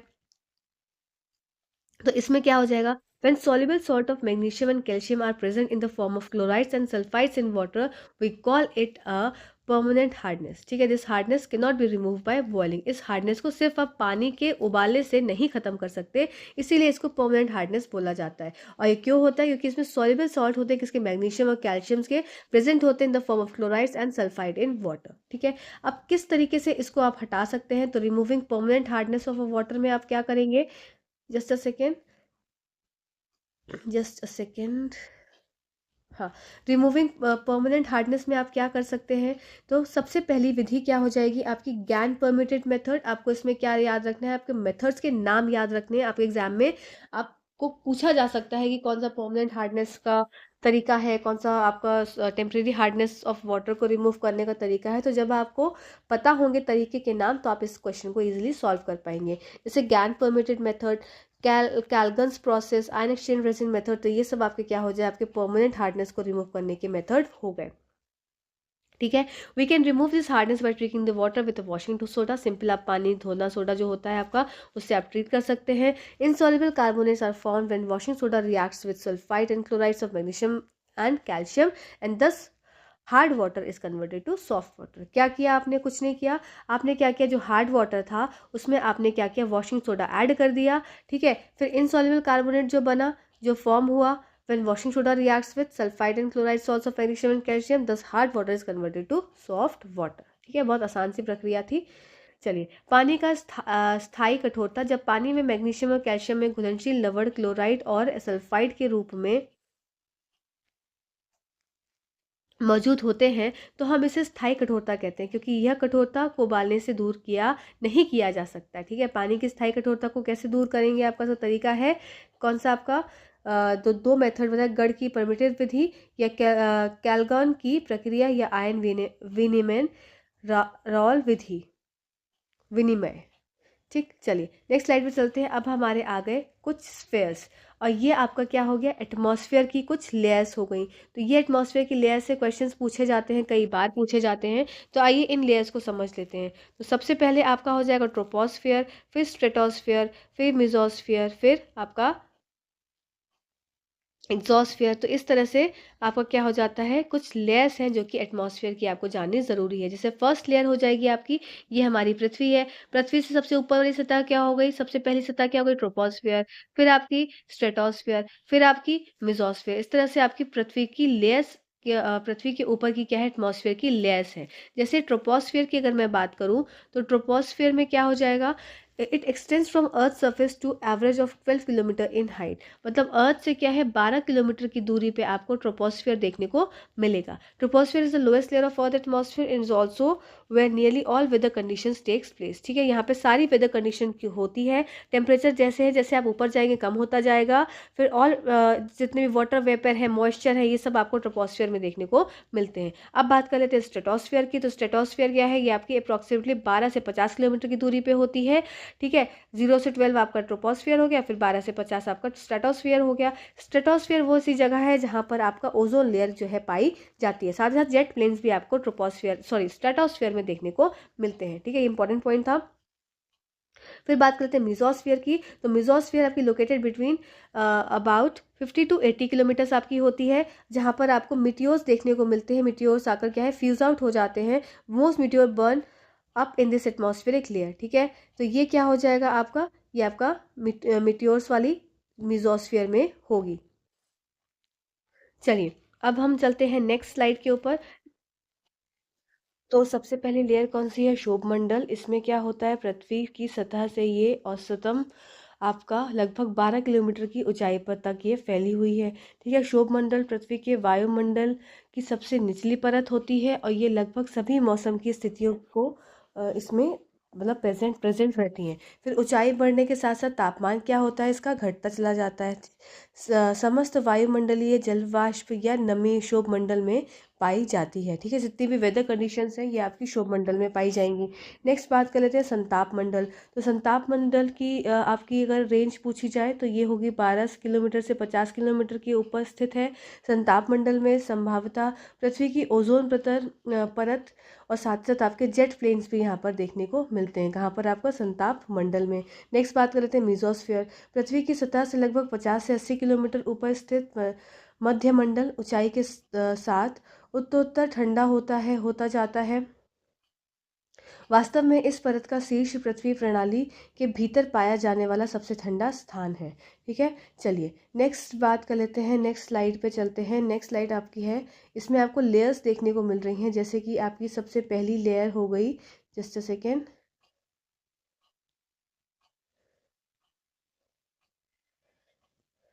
तो ये नीचे क्या है, पृथ्वी। पृथ्वी के ऊपर की लेयर कौन सी हो गई, ये ट्रोपोस्फियर। तो ट्रोपोस्फियर आप देख सकते हैं, अभी क्लाउड्स हो गए, हॉट एयर बलून हो गया, वेदर की कंडीशन रेन हो गई। तो ये सारी कहाँ हो गई, ट्रोपोस्फियर। स्ट्रेटोस्फियर में आपकी क्या हो गई, आपकी ओजोन लेयर प्लस आपका एयरप्लेन देखने को मिल रहा है। मीजोस्फियर में आपको मिटियोर्स देखने को मिल रहे हैं। थर्मोस्फियर में आपको सैटेलाइट्स देखने को मिल रही है। साथ ही साथ आपका फिर एग्जॉस्फेयर में आपको स्पेसशिप देखने को मिल रहा है। तो ये सारी चीज़ें आप इमेज के थ्रू भी ध्यान रख सकते हैं। नेक्स्ट बात आ जाती है थर्मोस्फेयर। तो thermosphere located between 80 kilometre and 700 kilometres above earth surface is the thermosphere. मतलब आपका 80 किलोमीटर से 700 किलोमीटर की दूरी का क्या हो जाएगा, आपका थर्मोस्फेयर है। whose lowest part contain the ionosphere. In this layer the temperature increases with altitude. अब इसमें क्या खास बात है कि इस सतह में टेम्परेचर क्या है, बढ़ता चला जाएगा with altitude due to very low density of molecules found here. अभी तक क्या था, तापमान गिर रहा था, पर इसके बाद क्या टेम्परेचर थोड़ा सा इंक्रीज होना स्टार्ट हो जाएगा। क्यों होगा, क्योंकि इसमें बहुत ही कम घनत्व होता है मॉलिक्यूल्स का। फिर एग्जॉस्फेयर लोकेटेड बिटवीन 700 किलोमीटर से 1000 किलोमीटर्स तक above earth surface. The exosphere is the highest layer of earth atmosphere and at it stops merger with the solar wind. मतलब ये क्या है, मर्ज हो जाती है, मिल जाती है किसके साथ, सोलर आपकी जो सौर ऊर्जा है, सौर आपकी हवा है, उससे क्या है, मिल जाती है। तो बाह्य वायुमंडल पृथ्वी की सतह से लगभग 80 से 700 किलोमीटर की दूरी पे है थर्मोस्फियर। और ये आपका थर्मोस्फियर का दूसरा मेन क्या बात आपको याद रखनी है कि तापमान क्या है, अब इसके बाद बढ़ना स्टार्ट हो जाता है। फिर आपका एग्जॉस्फियर हो जाएगा। इसमें क्या आपको बातें याद रखनी है, दो तीन बातें। ये सबसे शीर्ष होता है। साथ साथ यहाँ पर क्या होता है, वायुमंडल की सबसे ऊंची परत है ये। और आपकी इसमें अर्थ का एटमॉस्फेयर इसमें क्या हो जाता है, आपका हाईएस्ट लेयर है, प्लस ये क्या हो जाता है, मिल जाता है और हवा के साथ विलीन हो जाता है। ठीक है, चलिए नेक्स्ट स्लाइड पे चलते हैं। अब आपकी बात आ जाती है क्रॉप प्रोडक्शन एंड मैनेजमेंट। ये आपका क्लास 8 का टॉपिक है। इसमें आपके वनडे एग्जाम्स का ये बहुत ही फेवरेट क्वेश्चन है कि कौन सी क्रॉप खरीफ है, कौन सी क्रॉप राबी है, कौन सी क्रॉप जैद है। तो ये क्वेश्चन बहुत इंपॉर्टेंट हो जाता है। खरीफ की फसल ये आपकी क्या हो गई, जस्ट अ सेकेंड, ये आपकी क्या हो गई खरीफ की फसल, ये आपकी क्या हो गई राबी की फसल, और ये क्या हो गई ज़ैद की फसल। तो खरीफ क्रॉप्स क्या होती हैं, सबसे पहली बात ये आपकी मानसून क्रॉप्स हैं, ये आपकी विंटर क्रॉप्स हैं, और ये आपकी समर क्रॉप्स हैं। अब आप याद कैसे करेंगे, खा पहले आता है किसके, र से, खा पहले आता है रा से, तो खरीफ आपकी पहले आएगी, तो मानसून सीजन पहले होता है, जुलाई पहले आता है, तो आप याद रखेंगे। र होता है बाद में, तो खा पहले आया तो मानसून क्रॉप आपकी पहले आ गई। विंटर बाद में आता है आपके पूरे 12 महीने में, तो आपकी बाद में मतलब राबी क्रॉप्स आपकी विंटर क्रॉप्स हो गई। इसका जुलाई से अक्टूबर और इसका अक्टूबर से फरवरी। ठीक है, आपको यहाँ पर याद क्या रखना है, ये आपको पॉइंट्स याद रखने, मतलब ये एग्जाम्पल्स आपको याद रखने हैं, वेरी इंपॉर्टेंट है। जिसमें कि आपका सबसे ज़्यादा इंपॉर्टेंट क्या हो जाता है, राइस, ये आपसे पूछा जाता है। ठीक है, वीट, बार्ली, ग्राम, पीस, मस्टर्ड, ये सब क्या है आपकी राबी क्रॉप्स। तो आप एग्जाम्पल्स को याद रख लेंगे, बहुत ही इंपॉर्टेंट एग्जाम्पल है, इसको छोड़ेंगे नहीं, ज़रूर से याद रखेंगे। अब ज़ैद क्रॉप्स क्या हो गई, मार्च और जून के बीच की क्रॉप्स, वाटरमेलन, मस्क मेलन, जितने पानी वाले फल आपको देखने को मिलते हैं वो आपके ज़ैद क्रॉप्स में आ जाएंगे। ठीक है, चलिए नेक्स्ट स्लाइड पे चलते हैं। नेक्स्ट स्लाइड है हमारी, इसको मैंने यहाँ पर इसलिए नोट अलग से कर दिया है आपको, क्योंकि आपकी एनसीईआरटी में एग्जाम्पल्स दिए हुए हैं खरीफ क्रॉप के, पैडी, फिर आपका नेक्स्ट हो जाएगा पैडी के साथ साथ आपका मेस और सोयाबीन। ठीक है, राबी में आपके क्या क्या एग्जाम्पल एनसीईआरटी में दिए हुए हैं, वीट, ग्राम और पीस। तो ये सब एग्जाम्पल्स आपको एक बार याद रखना है, और बहुत अच्छे से याद कर लीजिएगा इन एग्जाम्पल्स को, क्योंकि ये वेरी इंपॉर्टेंट है। ठीक, चलिए नेक्स्ट बात कर लेते हैं, basic practices of crop production, फसल उत्पादन की बुनियादी प्रथाएं। तो कुछ प्रथाएं हैं, जैसे प्रिपरेशन ऑफ सॉइल। तो आप अगर किसी भी क्रॉप को, किसी भी अगर फसल को का उत्पाद करना है, तो उसके लिए क्या क्या तैयारी करनी पड़ेगी, यहाँ पर इसके बारे में ये बात की गई है। कि सबसे पहली बात क्या है कि आपको क्या है करना है, प्रिपरेशन ऑफ सॉइल। जो सॉइल है, जो मृदा है, उसको पहले तैयार करना है, किसको, आपकी फसल को बोने के लिए। तो उसमें क्या होगा, टिलिंग और प्लोइंग। तो the process of loosening and turning of the soil is this one by flow. मतलब क्या है, सॉइल आपकी जो मिट्टी पड़ी पड़ी हुई है उसको क्या है ऊपर नीचे करते हैं, इससे क्या है ऊपर का सामान नीचे और नीचे का सामान ऊपर आ जाता है, इससे क्या है न्यूट्रिएंट्स मिक्स हो जाते हैं। ठीक है, ऊपर का जो, जहाँ पर आपकी कुछ पत्ती टूटी हुई गिरी है, कुछ खाद्य पदार्थ है जो ऊपर है वो नीचे आ जाता है, नीचे का सामान ऊपर चला जाता है, तो यह रिप्लेनिशमेंट हो जाता है किसका, सॉइल में पार्टिकल्स का। आइए देख लेते हैं, तो फिर इसमें किस किस तरीके से हो सकता है, प्लो से हो सकता है, हो से हो सकता है, और कल्टीवेटर से हो सकता है। तो ये एग्जाम्पल्स ना आपसे डायरेक्टली पूछ लेते हैं, प्लो, हो, कल्टीवेटर, ये किस चीज़ों में यूज़ होता है आपका। तो आपकी मृदा को तैयार करने के लिए, कि जब आपको फसल को बोना है तो उस प्रक्रिया में इन चीज़ों का इस्तेमाल होता है। आप देख भी सकते हैं कि प्लो कैसा है, ये प्लो है। ठीक है, तो ये सब इमेजेस लगाई जाती हैं इसलिए, जिससे कि आपको थोड़ा सा समझ में आ जाए और आप देख के इजीली समझ पाए। और ये आपको क्या है, ये आपका हो है, ये आपका प्लो है। ठीक है, तो ये सब क्या है, प्रिपेयर करने में सॉइल के मदद करते हैं औजार। फसल उत्पादन की बुनियादी परत प्रथाओं में मिट्टी की तैयारी में जुताई करनी होती है। तो जुताई मिट्टी को ढीला करने और पलटने की प्रक्रिया हल को, इसमें किसका उपयोग करें, हल का उपयोग करते हैं। फिर जुताई के लिए मिट्टी को ढीला करना, उर्वरक बनाना, मिट्टी को पलटना, खरपतवार निकालना। तो ये सब क्या हो गया, जुताई हो गया। कुदाल में क्या हो जाएगा आपका, खरपतवार निकालने के लिए, ढीला करने के लिए। तो मेन क्या क्या चीज़ें यूज़ हुई हैं आपकी जुताई को मिट्टी ढीला करने के लिए, फिर आपका कुदाल हो गया, फिर आपका कल्टीवेटर हो गया। ये तीन आपकी चीज़ें हैं जो इस्तेमाल हुई। ठीक, नेक्स्ट स्लाइड पे चलते हैं। नेक्स्ट स्लाइड है आपकी सोइंग। सोइंग मतलब बोना। अब आप कैसे बो सकते हैं, तो एक तो आपको यहाँ पर दिख रहा है आदमी क्या है अपने हाथ से बो रहा है। दूसरा क्या है, ये बैल है, और बैल के साथ में क्या है, ये फनल में, इसमें यहाँ से बीज डाला जा रहा है, और ये क्या है नीचे नीचे सॉइल में अपने आप मतलब बोया जा रहा है इस तरीके से। दूसरा तरीका क्या है कि आपका ये एक मॉडर्न मेथड है, जिसमें कि आपका एक ट्रैक्टर का यूज़ किया, और यहाँ पर क्या है, इसमें सीड्स को डाला गया, और ये इस तरीके से यहाँ से इसमें घूमता जा रहा है चक्का, और ये सीड्स को फैलाता जा रहा है। ठीक, तो ये सब चीज़ क्या हो गई आपकी, कि एक सीड को बोने के तरीके हो गए। जैसे कि आपको ट्रेडिशनल मेथड में क्या है, मैनुअल मेथड, खुद हाथ से करो। सीड ड्रिल मेथड में, जिसमें ट्रैक्टर का यूज़ कर सकते हैं, जिसमें कि अब ये इंपॉर्टेंट इसलिए हो जाता है सीड ड्रिल, क्योंकि इसमें क्या है, यूनिफॉर्मली इक्वल डिस्टेंस और इक्वल डेप्थ पर सीड्स को क्या है बोया जाता है। ऐसा नहीं है कोई सीड ऊपर रह गया या कोई सीड नीचे चला गया, इक्वल डेप्थ, इक्वल आपका प्लेस पे, इक्वल डिस्टेंस पे, इक्वल डेप्थ पर प्रॉपरली आपके सीड्स को क्या है सो किया जाता है, मतलब बोया जाता है। ठीक, चलिए नेक्स्ट स्लाइड पे चलते हैं। बुआई पारंपरिक उपकरण मैनुअल हो जाएगा और सीड ड्रिल ट्रैक्टर का उपयोग करके समान दूरी और गहराई पर समान रूप से बीज बोया जाता है। ठीक है, चलिए नेक्स्ट बात कर लेते हैं। अब दूसरा तीसरा काम क्या हो जाएगा। अभी तक तुमने सॉइल को ऊपर नीचे कर लिया, फिर उसको क्या करा, बो दिया। अब उसके बाद उसमें कुछ खाद्य पदार्थ भी डालने पड़ेंगे जिससे कि सॉइल क्या है अच्छी रहे। तो मैन्योर क्या होता है आपका, एक तरह का खाद्य is a organic substance obtained from decomposition of plant और animal waste. Farmers dump plant and animal waste in पिट्स।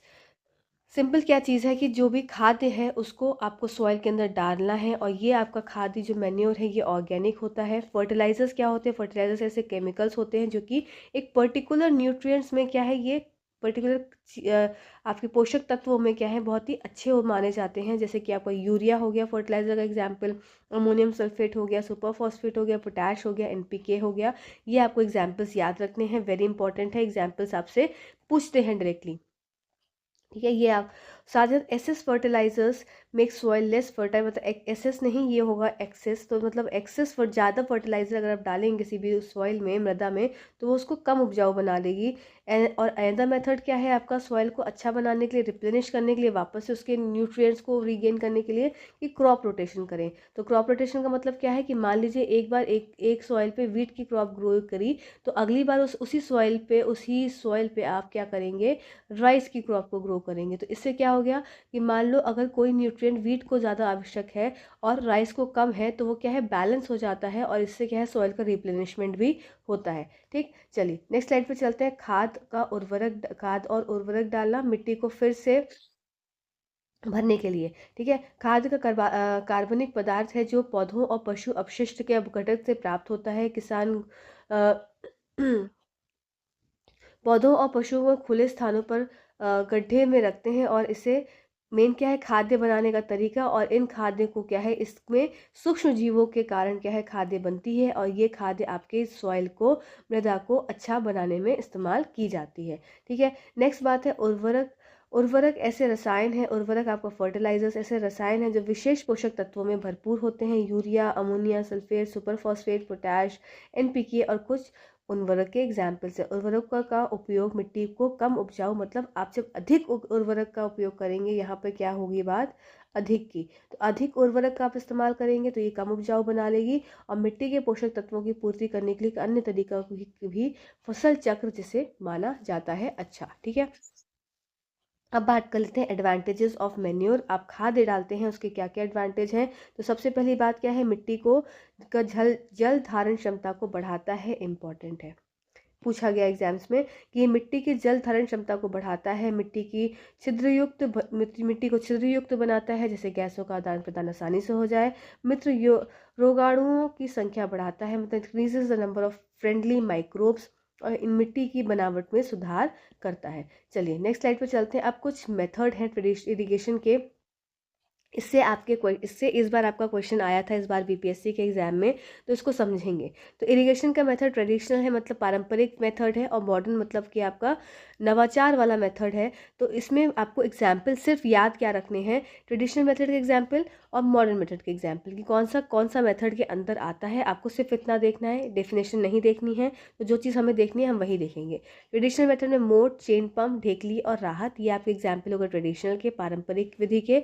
Modern method में ड्रिप इरिगेशन और स्प्रिंकलर मेथड हो गया। इसमें ड्रिप इरिगेशन जो होता है ये बेस्ट माना जाता है, क्योंकि इससे क्या होता है, जहाँ पर जिस जगह पर सॉइल में जिस जगह पर पौधे के पानी चाहिए वहीं पे क्या है ड्रिप करके, जैसे ड्रिप जलती है बूंद बूंद से, उसी तरह से पानी को डाला जाता है। तो दो चीज़ें आपको याद रखनी है, पहले तो एग्जाम्पल याद रखते हैं इसमें कि कौन से इरिगेशन मेथड में कौन सा आता है। दूसरा आपको याद रखना है कि कौन सा मेथड बेस्ट माना जाता है। तो आपको ड्रिप इरिगेशन क्या है, बेस्ट माना जाता है मेथड। ठीक है, स्प्रिंकलर में क्या होगा, जैसे आप ये देख सकते हैं इस तरह से फव्वारा चलता रहेगा और पानी इसमें बर्बाद भी होता है। ठीक, चलिए नेक्स्ट स्लाइड पे चलते हैं। अब प्रोटेक्शन फ्रॉम वीड्स। अब जो वीड्स हैं, खरपतवार हैं, इनसे किस तरीके से आप सुरक्षा पा सकते हैं। पहली बात तो है कैसे आप खुद ही मैनुअली हटाइए। दूसरा आप क्या करेंगे, छिड़काव करवाएंगे इन अंकल्स के द्वारा। तो 2,4-D आपका वीडीसाइड है, बाय पुटिंग वीडीसाइड्स, जो कि आपके खरपतवार को हटाते हैं। ठीक है, चलिए नेक्स्ट बात आ जाती है हार्वेस्टिंग। अब सब कुछ लग गया, अब उसको क्या है, काटना है। ठीक है, तो हार्वेस्टिंग क्या है, जब क्रॉप पूरी तरह से परिपक्व हो जाती है, मैच्योर हो जाती है, तब उसको हार्वेस्ट कर लिया जाता है। तो पहला मेथड क्या हो जाएगा, थ्रेशिंग। थ्रेशिंग क्या है आपका, the process of removal of grains from chef. Chef मतलब ये शैफ आप यहाँ देख सकते हैं, ये क्या है, ये आपका शैफ। तो इसको इसमें क्या कर रहे हैं, ये पीट रहे हैं। ये आप इसे पूरा ऐसे ऐसे झाड़ देख रहे हैं, तो इसको क्या है, ये पीट रहे हैं। पीटने से क्या है, आपका ग्रेन अलग हो जा रहा है और भूसा आपका अलग हो जा रहा है। तो ये क्या हो गया, मेथड आपका थ्रेशिंग मेथड हो गया। ठीक है, नेक्स्ट बात कर ले रहे हैं आपकी किसकी, विनोइंग की। विनोइंग में ये आंटी जी क्या कर रही हैं, खड़ी हैं और खड़ी होकर क्या कर रहे हैं, इस तरह से धान को, ये जो इसके फास है, जो आपके कचरे हैं, लाइटर पार्टिकल्स, ये हवा के साथ उड़ जा रहे हैं और जो हैवी ग्रेन है वो नीचे के नीचे सेट होता जा रहा है। तो विनोइंग क्या है, एक तरह की प्रक्रिया है जिसमें कि आपका हार्वेस्टेड किया हुआ जो सीड्स है उसको अलग किया जाता है। ठीक है, चलिए नेक्स्ट बात कर लेते हैं कटाई। कटाई में सबसे पहले फसल पकने के बाद उसकी कटाई की जाती है। कटाई के बाद बीजों को अलग अलग किया जाता है। थ्रेशिंग भूसी से अनाज निकालने की प्रक्रिया या कार्य मशीन कॉल कंबाइन की सहायता से किया जाता है। विनोइंग ऐसी विधि है जिसमें मिश्रण के भारी घटकों को हवा की मदद से हल्के पदार्थ से अलग किया जाता है। ठीक है, चलिए नेक्स्ट स्लाइड पे चलते हैं। Next slide storage. अब देखो क्या हो गया, अब जब हमने हार्वेस्ट भी कर लिया, सब कुछ कर लिया, तो उसको स्टोर करने के लिए सबसे इंपॉर्टेंट काम होता है कि इसको क्या है, सबसे पहले धूप दिखाएंगे किसी भी ग्रेन को। तो ड्राइड बिफोर द स्टोरेज मतलब किसी भी ग्रेन को जब स्टोर करना है तो उसको क्या करेंगे, सबसे पहले उसको सुखाएंगे जिससे कि वो किसी इंसेक्ट, पेस्ट, बैक्टीरिया, फंजाई के कॉन्टैक्ट में ना आ पाए, और फिर उसको एक बोरे और उसमें उस भंडारण में रख दिया जाएगा। ठीक है, चलिए नेक्स्ट स्लाइड पे चलते हैं। अब हमें बात करनी है, अब नेक्स्ट चैप्टर है हमारा, मतलब इंपॉर्टेंट चीज़ है कोल। ये कोल कैसे बनता है, तो फॉर्मेशन ऑफ अ कोल जो है वो बहुत ही मिलियन ऑफ ईयर्स लगता है। उस मिलियन ऑफ ईयर्स में लगने के प्रोसेस को आप बोलते हैं कार्बोनेशन। तो इस प्रोसेस में क्या होता है, डेड वेजिटेशन, मान लीजिए कोई मेरे पास फॉरेस्ट है, मैं आपको यहाँ इमेज से दिखाती हूँ। ये मेरे पास फॉरेस्ट है, तो इसमें क्या हो गया, फॉरेस्ट में जब कोई आपदा आई, तो आपदा आने से क्या हो गया, ये डंप हो गए, मतलब ये सारे क्या है, फॉरेस्ट आपके गिर पड़े।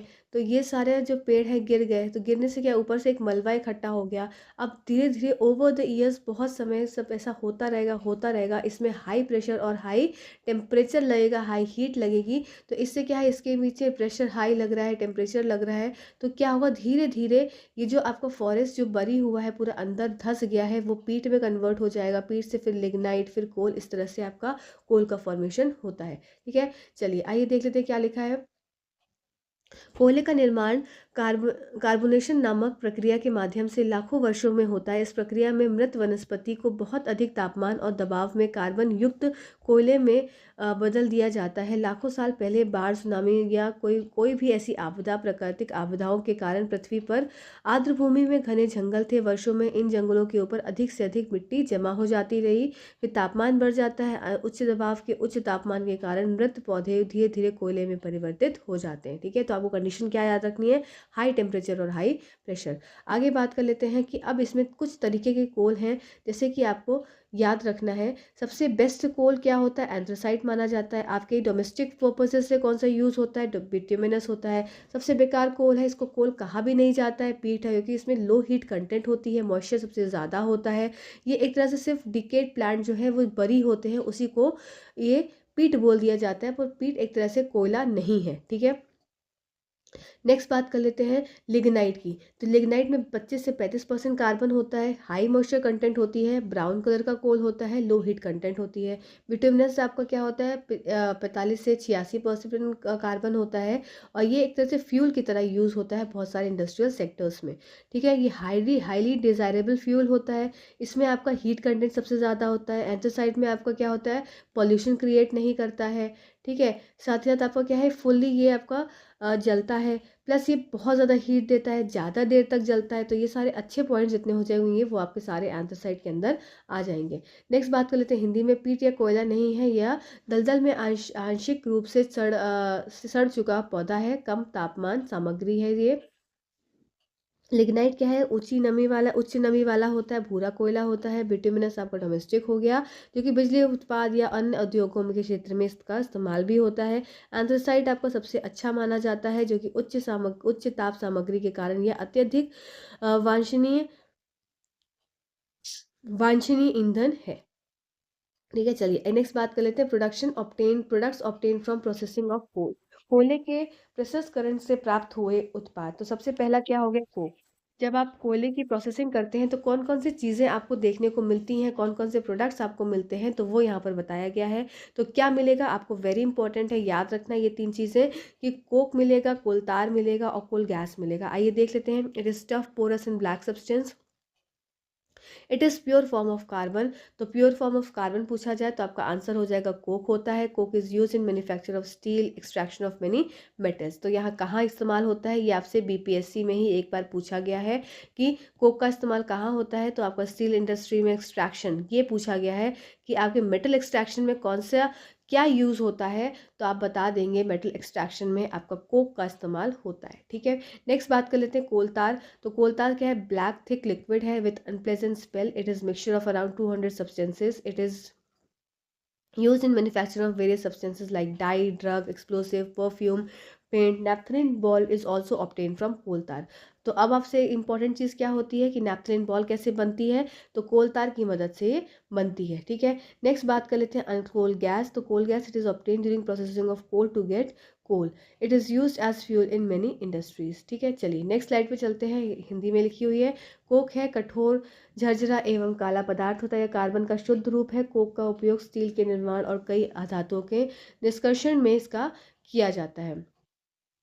फिर आ जाता है तारकोल। तारकोल तो तारकोल में या कोलतार में क्या है, आपको याद रखना है पॉइंट कि ये आपका गंध वाला काला गाढ़ा तरल है। यह लगभग 200 पदार्थों का मिश्रण है। इसका उपयोग विभिन्न पदार्थों जैसे डाई, दवा, विस्फोटक इस सब में इस्तेमाल होता है। नैप्थलीन बॉल भी तारकोल से ही प्राप्त की जाती है, इंपॉर्टेंट पॉइंट है।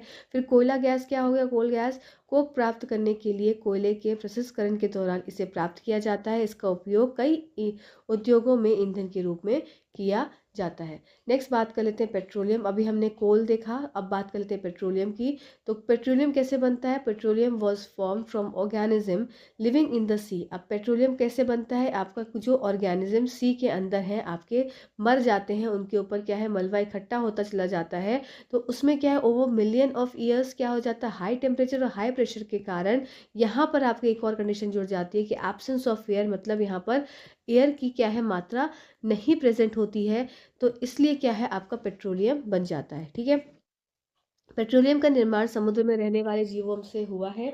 जैसे ही ये जीव मर गए, उनके शरीर समुद्र के तल में बस गए और रेत और मिट्टी की परतों से ढक गए। लाखों वर्षों से उच्च तापमान, उच्च दबाव और हवा की अनुपस्थिति में मृत जीवों को पेट्रोलियम और प्राकृतिक गैस में बदल दिया जाता है। ठीक है, नेक्स्ट आप ये देख सकते हैं स्लाइड में कि किस तरह से ये ओवर द ईयर्स ये प्रोसेस चलता रहा और इससे आपका पेट्रोलियम का फॉर्मेशन हो गया। अब पेट्रोलियम क्या होता है, तो पेट्रोलियम सबसे पहली बात है, पेट्रोल और डीजल क्या है, पेट्रोलियम के प्रोडक्ट्स हैं। The petrol and diesel are obtained from petroleum, from deep sea, from living organism. Conditions क्या है, high air absence of air, high temperature and pressure. फिर ये चीज़ें हिंदी में भी सेम लिखी हैं, कुछ ऐसा खास नहीं है। तो पेट्रोलियम क्या चीज़ है, अब आपको ये इंपॉर्टेंट पॉइंट आपको याद रखना है कि पेट्रोलियम है क्या। तो it is a mixture of petroleum gas, diesel, petrol, lubricating oil, paraffin, wax. ठीक है, ये आपको पॉइंट याद रखना है। पेट्रोलियम किस किस चीज़ों का मिक्सचर है, तो डीजल भी होता है, पेट्रोलियम गैस भी होती है, पेट्रोल भी होता है, लिब्रिकेटिंग ऑयल भी होता है, पैराफिन वैक्स भी होता है। ठीक, चलिए नेक्स्ट स्लाइड पे चलते हैं। पेट्रोकेमिकल्स, तो क्या होते हैं पेट्रोकेमिकल्स, तो पेट्रोकेमिकल्स और प्राकृतिक गैस से प्राप्त पदार्थ हैं। पेट्रोकेमिकल्स क्या हैं, ये सब्सटेंसेस हैं जो कि पेट्रोलियम और नेचुरल गैस से मिलते हैं। These are use in manufacture of detergent, fibres, example polyester, nylon, acrylic, polythene and other. Hydrogen gas is obtained from the natural gas used in the production of urea. अब देखो, due to great commercial importance petroleum is known as black gold. Very important है, petroleum को बोलते हैं क्या, black gold. आप कोल को black gold नहीं बोलेंगे, आप कोल तार को ब्लैक गोल्ड नहीं बोलेंगे, आप किसको बोलेंगे ब्लैक गोल्ड, पेट्रोलियम को। ठीक है, तो इनका उपयोग डिटर्जेंट, फाइबर, उदाहरण पेट्रोलियम, नायलॉन, एक्रेलिक, पॉलिथीन और अन्य निर्माण में किया जाता है। प्राकृतिक गैस से प्राप्त हाइड्रोजन गैस का उपयोग यूरिया के उत्पादन में किया जाता है। ठीक है, तो ये सब पॉइंट्स आपको याद रखने हैं। चलिए नेक्स्ट बात कर लेते हैं कंबशन ऑफ फ्लेम। तो कंबशन ऑफ फ्लेम से आपसे कैसे क्वेश्चन पूछे जाते हैं, सबसे पहले तो आपसे पूछा गया है रिसेंट एग्जाम में कि आपके मैथ स्टिक में कौन सा ऐसा पदार्थ होता है। ठीक है, ये इंपॉर्टेंट है इसमें। प्लस आपसे एक क्वेश्चन ये भी पूछा जाता है जैसे फ्लेम्स, तो फ्लेम्स में कौन सा जोन कौन सा है ये भी आपसे एग्जाम में पूछ लिया जाता है। तो आइए इसको देख लेते हैं। तो सबसे पहले देखते हैं कंबशन है क्या, मतलब आपका दहन क्या चीज़ है। तो दहन क्या हो जाएगी, the combustion is a chemical process in which substance react with oxygen to give heat. कोई सब्सटेंस अगर ऑक्सीजन के साथ रिएक्ट कर रहा है और क्या रिलीज आउट कर रहा है, हीट रिलीज आउट कर रहा है, तो उसको क्या बोलते हैं, कंबशन बोलते हैं। दहन एक रासायनिक प्रक्रिया है जिसमें कोई पदार्थ गर्मी देने के लिए ऑक्सीजन के साथ प्रतिक्रिया करता है। The substance that undergo combustion is called the fuel. और ऐसे सब्सटेंस जो कि आपकी दहन की प्रक्रिया करते हैं इसको क्या बोलते हैं, ईंधन बोलते हैं। ठीक है, इग्निशन टेम्परेचर क्या है, वो न्यूनतम से न्यूनतम टेम्परेचर जिस पे कोई भी चीज़ फायर को कैच कर ले, मतलब ज्वलन ज्वलन तापमान वह न्यूनतम तापमान है जिस पर कोई पदार्थ आग पकड़ लेता है। ठीक है, चलिए नेक्स्ट स्लाइड पे चलते हैं। ये डिफरेंट जोन है जिसको हमको पढ़ना है। चलिए आइए इन जोन्स को देख लेते हैं। चलिए, तो सबसे पहला जोन अगर मैं बोलूँ तो ये आपका हो गया इनर मोस्ट जोन, सबसे अंदर वाला जोन, इनर मोस्ट जोन। तो अब इसमें क्या क्या बातें याद रखनी है। इसमें सबसे पहली बात है कि यहाँ पर पहला पॉइंट जो आपको याद रखना है कि यहाँ पर जोन ऑफ नो कंबशन है, मतलब यहाँ पर कोई भी कंबशन नहीं होता, पहला पॉइंट। ठीक है, जोन ऑफ नो कंबशन। फिर ये क्या होता है आपका, ये आपका लीस्ट हॉट जोन भी इसको बोलते हैं। ठीक है, तो दो पॉइंट आपको याद रखना है, जोन ऑफ नो कंबशन, और ये आपका मैंने कौन से किसकी बात बता रही हूँ, ये मैं इसकी बात बता रही हूँ, इनर मोस्ट जोन की बात बता रही हूँ, इस एरिया की। तो यहाँ पर क्या है, आपके मेल्टेड वैक्स भी आपको देखने को मिलता है। तीसरा पॉइंट आप याद रखेंगे, क्या मैं मार्कर चेंज कर देती हूँ। तीसरा पॉइंट आपको याद रखेंगे कि इसमें मेल्टेड वैक्स, आपको पिघला हुआ मोम भी देखने को मिलता है। ठीक, अब बात कर लेते हैं ल्यूमिनस जोन। तो ल्यूमिनस जोन क्या होता है, it's around the dark zone, इसको बोलते हैं, क्या हो जाएगा, ये ब्राइटेस्ट जोन हो जाएगा। ठीक है, जोन ऑफ इनकम्प्लीट कंबशन, यहाँ पर क्या है, ये तो लीस्ट हॉट हो गया, समझ गए आप, मॉडरेटली हॉट। तो ये क्या हो जाएगा, मॉडरेटली हॉट जोन की बात हो रही है, मतलब अब मैं बात कर रही हूँ इस जोन की। तो ये जोन आपका कौन सा हो गया, ये जोन हो गया आपका ल्यूमिनस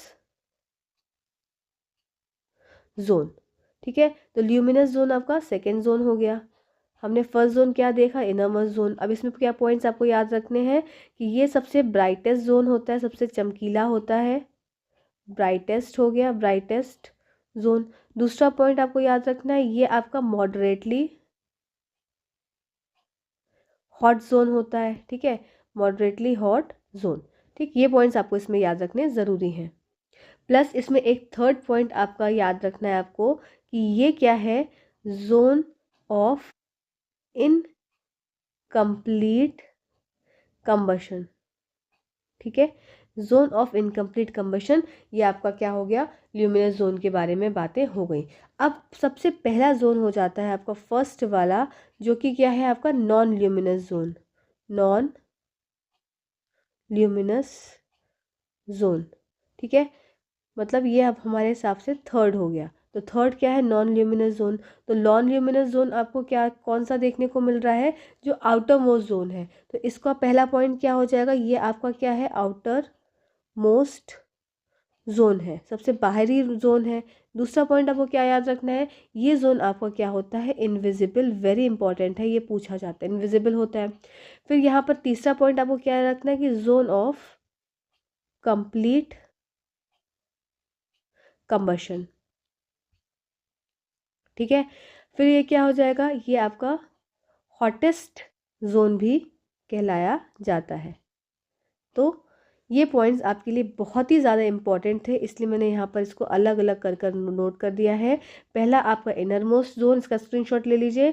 दूसरा आपका ल्यूमिनस जोन हो गया। तीसरा आपका नॉन ल्यूमिनस जोन हो गया। नॉन ल्यूमिनस जोन आपका सबसे हॉटेस्ट जोन होता है, जोन ऑफ कंप्लीट कंबशन होता है, इनविजिबल होता है, ज़्यादा हीट होती है। तो ये आपके पॉइंट नॉन ल्यूमिनस जोन के हो गए। ल्यूमिनस में क्या हो जाएगा, ब्राइटेस्ट जोन है, मॉडरेटली हॉट होता है। फिर जोन ऑफ इनकम्प्लीट कंबशन भी इसे कहा जाता है। इनर मोस्ट जोन सबसे अंदर वाला, ये मेल्टेड वैक्स होती है, जोन ऑफ नो कंबशन या लीस्ट हॉट जोन भी इसे कहा जाता है। तो ये सारे पॉइंट्स आई होप आपको क्लियर हुए होंगे। चलिए इसका स्क्रीनशॉट ले लीजिएगा, इसमें लिखा नहीं हुआ है तो आप स्क्रीनशॉट ज़रूर ले लीजिए। चलिए आइए देख लेते हैं नेक्स्ट। अब कर लेते हैं कुछ रिप्रोडक्शन के चैप्टर से कुछ बातें इंपॉर्टेंट जो कि आपके एग्जाम पॉइंट ऑफ व्यू के लिए इंपॉर्टेंट है। जैसे सबसे पहले है जानवरों का अलैंगिक प्रजनन। तो इसमें आपको एग्जाम्पल्स याद रखने हैं, ये आप याद रखेंगे इस बात को। जैसे बडिंग की बात हो रही है तो बडिंग में आपको एग्जाम्पल याद रखने हैं किस में बडिंग होती है। तो आपका किस में हो जाएगी, हाइड्रा हो गया, यीस्ट हो गया। तो बर्ड के नए व्यक्ति का विकास होता है ब्लड बर्ड से, इसमें हाइड्रा और यीस्ट आपको एग्जाम्पल याद रखना है। ठीक है, फ्रैगमेंटेशन आपको किस में देखने को मिलता है, विखंडन आपका शैवाल या पौधों में मिलता है। इसी को आप एक और नाम से जानते हैं, स्पायरो गायरा। ठीक है, स्पायरोगायरा हो या एल्गी हो, बात एक ही हो जाएगी। बाइनरी फिजन आपका द्विआधारी विखंडन, पहले नाभिकीय हो उपकरण फिर संपूर्ण शरीर। पहले क्या होता है, नाभिक आपका न्यूक्लियस डिवाइड होता है और फिर आपका होल बॉडी डिवाइड होता है, जैसे आपका अमीबा। यहाँ आप देख सकते हैं कि एक न्यूक्लियस था, एक न्यूक्लियस से पहले कैसे हो गया, कुछ इस तरीके से डिवाइड होता है, न्यूक्लियस फैल जाता है, दो में से स्ट्रेच आउट हो जाता है और बीच से इसका टूट जाना हो जाता है और दो न्यूक्लियस में ये कन्वर्ट हो जाता है। तो ये आपकी कुछ प्रक्रिया है और इनके आपको एग्जाम्पल्स याद रखने आवश्यक हैं। ठीक है, चलिए आपने हाइड्रा में भी देखा, ये यहाँ पर क्या है, हाइड्रा में धीरे धीरे बड बन रही है, बड बड़ी हुई और बड़ी हुई और डिटैच हो गई पेरेंट सेल से। ठीक है, चलिए नेक्स्ट स्लाइड पे चलते हैं। आपका सेक्सुअल रिप्रोडक्शन, आपका पशुओं में लैंगिक प्रजनन। अब देखो इसमें किस तरह से क्वेश्चन पूछा जाता है, जैसे कि ये आपका एग हो गया और इधर से आपका क्या हुआ, आपका स्पर्म आया, एग और जस्ट अ सेकेंड, इधर से एग है और इधर से स्पर्म आया, ये दोनों जब क्या कर रहे हैं, फ्यूज हो रहे हैं, तो फर्टिलाइजेशन की प्रक्रिया और निषेचन हो रहा है और जाइगोट बन रहा है, ह्यूमनज बोन बन रहा है। ठीक है, जाइगोट से क्या है, फिर एम्ब्रियो बन रहा है और एम्ब्रियो से क्या बन रहा है, फिर फीटस बन रहा है।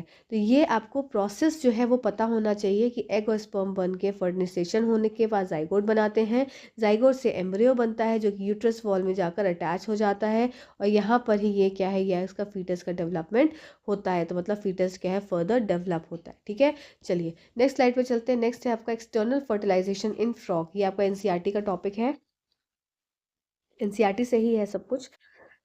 तो फ्रॉग में कैसे बाहर क्या है, निषेचन होता है, तो क्या देख लेते हैं। तो स्प्रिंग का जब सीजन होता है, रेनी सीजन होता है, वसंत या बरसात के मौसम के दौरान मेढक और टोर तालाबों में धीमी गति से बहने वाली नदियों की ओर चले जाते हैं। जब नर और मादा पानी के एक साथ आते हैं तो मादा सैकड़ों अंडे देती है। ठीक है, बहुत ज़्यादा अंडे देती है और मेढक का अंडा खोल से ढका नहीं होता और तुलनात्मक रूप से बहुत नाजुक होता है। जेली की एक परत इसमें के चारों ओर होती है, अंडों की सुरक्षा को प्रदान करती है। जैसे ही अंडे दिए जाते हैं, नर उन पर शुक्राणु जमा कर देते हैं। प्रत्येक शुक्राणु अपनी लंबी पूंछ की सतह से पानी से अनियमित रूप से तैरते हैं, शुक्राणु अंडों से संपर्क में आते हैं, इसमें निषेचन होता है। सिंपल क्या है कि जब आपका फर्टिलाइजेशन की प्रक्रिया होनी होती है तो क्या है, अंडा देती है, आपके एग देती है। और ये फ्रॉग जब एग देती है तो क्या करेगी, बहुत सारे एग देगी, उसमें कुछ अलग से कोई बहुत ज़्यादा कवर्ड नहीं होता शेल से, एक पतली सी लेयर होती है, झिल्ली होती है जो कि उनको सब एक साथ रखती है और इसके ऊपर क्या है, आपके स्पर्म्स आ जाते हैं और स्पर्म्स आकर उधर तैर रहे होते हैं। तो इसको क्या है, इसके कारण से उसमें फर्टिलाइजेशन ऑफ कंडेंसेशन देखने को मिलता है। ठीक है, चलिए देख लेते हैं। अब इसी तरीके से एक इसमें एक इम्पॉर्टेंट पॉइंट था जो कि मैंने यहाँ पर, हाँ इधर लिखा है कि role of hormone in completing the life history of insect and a frog. अब देखो आपने क्या देखा अभी कि निषेचन की प्रक्रिया हुई, पर इस निषेचन की प्रक्रिया के लिए कुछ और कारक का होना आवश्यक हो जाता है। जैसे जब चेंज होता है किसमें, लार्वा से एडल्ट में, इसको मेटामॉर्फोसिस बोलते हैं।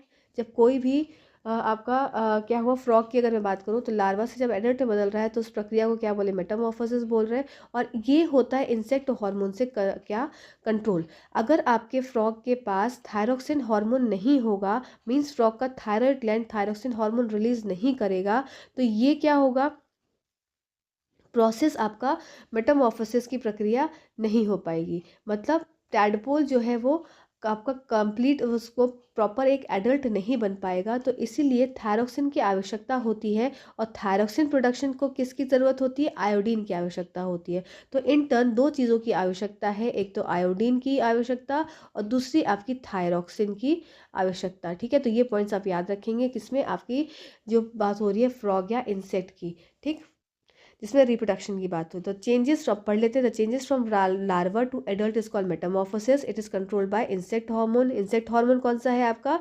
थायरॉक्सिन। ठीक है, और ये थायरॉक्सिन कौन रिलीज करता है? थायराइड ग्लैंड रिलीज करती है। ठीक है, thyroxine production require the presence of iodine in water. If the water in which the tadpole are growing does not contain sufficient iodine, the tadpole can not become the adult. ठीक है, चलिए next slide पे चलते हैं। Next है हमारा chemistry का topic. Mix topic है सब, मुझे जो जो इंपॉर्टेंट लगा मैंने ऐड कर ली गई। और ऐसा अगर आपको सेशन अच्छा लगे तो मुझे बताइएगा, तो मैं इस तरीके से और आपके टॉपिक्स को क्लियर करूँगी। एनसीईआरटी क्लास 10th का एक एक बुक लेकर भी कंप्लीट कर दूंगी, जो इंपॉर्टेंट पॉइंट्स हैं आपके लिए। तो जैसा आप बोलेंगे मैं वैसा अब अगले लेक्चर को फ्रेम करूंगी, आपके ऊपर है। ठीक है, तो इलेक्ट्रोप्लेटिंग क्या है? Electroplating the process of depositing a layer of any desired metal. मतलब मान लो मेरे पास एक ये लोहा है, अब इस लोहे पे मैं चाहती हूँ किसकी परत होना? इस लोहे पे मैं चाहती हूँ कॉपर की परत होना। तो मेरी मर्जी है, मैं इस पर किसी भी परत कर सकती हूँ। तो इसी प्रक्रिया को क्या बोल देते हैं? इलेक्ट्रोप्लेटिंग बोलते हैं। सिंपल भाषा में मैंने आपको बताया कि किसी भी एक मेटल के ऊपर उसके ऊपर दूसरी परत चढ़ाना। जैसे कि आपने देखा होगा कि कोई एक ऐसा मेटल है और उस मेटल के ऊपर आपने क्या देखा है? येलो कलर की पॉलिश देखी है। अब ये येलो कलर की पॉलिश है, आपको जैसे गोल्ड जैसी दिखती है, तो क्या वो रियल में गोल्ड है? नहीं, उसमें क्या पॉलिश की गई है उस मेटल के ऊपर। ठीक है, तो इसी को बोल देते हैं क्या? Electroplating the process of depositing the layer of any design metal on another material by means of electricity. इसमें क्या है? विद्युत की आपकी आवश्यकता होती है, इसीलिए इसको इलेक्ट्रोप्लेटिंग कहा जाता है। It is widely use in industry for coating metal objects with in a thin layer of different metal. For example chromium plating is done for many object as car parts, bath taps, kitchen gas burner, bicycle handle, wheel rim. तो ये सब क्या आपने देखा होगा, shiny shiny सा होता है, तो उसमें किसकी कोटिंग होती है? क्रोमियम की आपकी प्लेटिंग होती है। ठीक है, चलिए chromium has a shiny appearance, it does not crore and it resist scratches, it is expensive, so only coating of chromium is done over the object. ठीक है, चलिए नेक्स्ट स्लाइड पे चलते हैं। विद्युत के माध्यम से किया किसी अन्य पदार्थ पर किसी वांछित धातु की परत जमा करने की प्रक्रिया को इलेक्ट्रोप्लेटिंग कहा जाता है। विभिन्न धातु की पतली परत के साथ धातु की वस्तुओं पर कोटिंग करने के लिए उद्योग में इसका व्यापक रूप से उपयोग किया जाता है। उदाहरण के लिए क्रोमियम चढ़ाना कार के हर जगह जहाँ पर शाइनिंग होती है। क्रोमियम चमकदार दिखता है, इसका क्षरण नहीं होता और यह खरोचने से बचता है। फिर महंगा होता है, इसलिए वस्तु पर केवल क्रोमियम की कोटिंग की जाती है। ठीक है, अब आपका एग्जाम का फेवरेट क्वेश्चन कि tin cans used for storing foods are made by electroplating tin in onto iron. ठीक है, tin is less reactive than iron. Tin क्या है? लेस रिएक्टिव होती है। ठीक है, food does not come in contact with iron and is protective from getting spoiled. Coating of zinc क्या है? कोटिंग ऑफ, अब ये क्या हो गया? कोटिंग ऑफ जिंक की बात हो रही है, तो जिंक की coating is deposited on iron to protect it from corrosion and formation of rust in bridges and automobiles। ठीक, खाद्य पदार्थों के भंडारण के लिए उद्योग के उपयोग किए जाने वाले टिन के डब्बे लोहे पर टिन के इलेक्ट्रोप्लेटिंग करके बनाए जाते हैं। टिन लोहे की तुलना में कम प्रतिक्रियाशील होता है, भोजन आयरन के संपर्क में नहीं आता और खराब होने से बचता है। फिर पुलों और ऑटोमोबाइल्स में जंग लगने से बचाने के लिए लोहे पर जिंक की परत चढ़ाई जाती है। ठीक है, तो ये पॉइंट्स आई होप इजी थे, आपको क्लियर हो गए होंगे। अब बात कर लेते हैं फोर्स और प्रेशर, हम फिजिक्स की थोड़ी, कि फोर्स क्या होता है। तो फोर्स क्या है? एक तरह से पुश और पुल। ये एग्जाम में आया हुआ क्वेश्चन है, इसलिए मैंने यहाँ पर ऐड किया है कि फोर्स क्या है? सिर्फ न पुश है न पुल है। तो फोर्स क्या? इट इज पुश और pull on an object. Two objects must interact for the force to come into play. मतलब ऐसा नहीं है कि दूर से ही कुछ लगा दिया जाएगा शक्तिमान बन जाएंगे। तो कोई भी दो ऑब्जेक्ट को पास में आना पड़ेगा अगर उस पर कोई बल लगाना है। ठीक है, ये एक तरह से वेक्टर क्वांटिटी होती है जिसके पास उसका मैग्नीट्यूड होता है और उसकी डायरेक्शन होती है। वह सही बात है, अगर मुझे इस कार को धक्का देना है, अगर मुझे इस कार को धक्का देना है तो मैं धक्का देने के लिए मुझे क्या करना पड़ेगा? एक दिशा देनी पड़ेगी। मतलब अगर मुझे इसको इधर खिसकाना है इस साइड, तो मुझे इधर से इसको धक्का देना पड़ेगा। साथ ही साथ इसमें मुझे कुछ फोर्स लगाना पड़ेगा। मान लो मैं 20 न्यूटन फोर्स लगा रही हूँ या 30 न्यूटन फोर्स लगा रही हूँ, इसका मतलब कुछ उसका मैग्नीट्यूड होगा, कुछ इसकी वैल्यू होगी, इसलिए इसको वेक्टर क्वांटिटी बोला जाता है। ठीक है, can change the state of a motion. अगर ये रेस्ट पे है, अगर इसमें फोर्स लगाया तो ये इसका चलने लगेगा, चल रही है, फोर्स लगाया तो रुक जाएगी। ठीक, बल या किसी वस्तु का पर धक्का या खिंचाव है। बल को क्रियान्वित करने के लिए दो वस्तुओं पर परस्पर क्रिया करना आवश्यक है। यह एक सदिश राशि है। ठीक है, चलिए नेक्स्ट बात करें तो कॉन्टैक्ट फोर्सेस और नॉन कॉन्टैक्ट फोर्सेस एग्जाम में पूछे जाते हैं कि दो तरह के फोर्सेस होते हैं, कॉन्टैक्ट और नॉन कॉन्टैक्ट। कॉन्टैक्ट फोर्सेस में क्या होगा, जिसमें आपका डायरेक्टली आप क्या है दो चीज़ों को कॉन्टैक्ट में ला रहे हैं, जो सामान और आपका खुद का फिजिकल वर्क। ऐसे फ्रिक्शनल फोर्स भी क्या है, कॉन्टैक्ट फोर्स है, वो सरफेस के कॉन्टैक्ट में जब भी कोई बॉक्स आएगा तो क्या है, अगर इसको धक्का दे रहे हैं तो ये रुक जाएगा थोड़े समय के बाद, क्योंकि उसमें लगने वाला यहाँ पर बल कौन सा लग रहा है, फ्रिक्शनल फोर्स लग रहा है। ठीक है, अब बात कर लेते हैं just a second non contact force की। तो नॉन कॉन्टैक्ट फोर्स में आपका क्या क्या हो जाएगा, मैग्नेटिक फोर्स, दूर से आपका चुंबक इस आयरन को इकट्ठा कर ले रही है। ठीक है, इसमें भी कोई एक बल लग रहा है, पर दूर से इलेक्ट्रोस्टैटिक फोर्स, आपने देखा हो कंघे वाला, ग्रेविटेशनल फोर्स, कोई भी सामान ऊपर से नीचे गिर रहा है। तो ये सब कैसे फोर्स हो गए, आपका बिना टच के ये सारे फोर्स भी हो गए। ठीक, चलिए नेक्स्ट बात कर लेते हैं। नेक्स्ट स्लाइड है हमारी balanced and unbalanced force. Balanced and unbalanced force किस तरह का हो जाएगा, सिंपल आपको इसमें क्या याद रखना है कि जब भी कोई और चीज़ अगर बैलेंस होगी, मीन्स कोई फोर्स अगर बैलेंस होगा तो वो मूव नहीं करेगा, वो एक पोजीशन में स्थिर रहेगा। अगर अनबैलेंस्ड रहा, मतलब एक तरफ ज़्यादा फोर्स रहा और एक तरफ कम फोर्स रहा, तो कम वाला वापस अपने ज़्यादा की तरफ खिंचा आएगा। सिर्फ इसमें इतना समझ में रहना चाहिए। अब बात कर लेते हैं प्रेशर की। तो प्रेशर होता है force acting on a unit area of a surface is called pressure.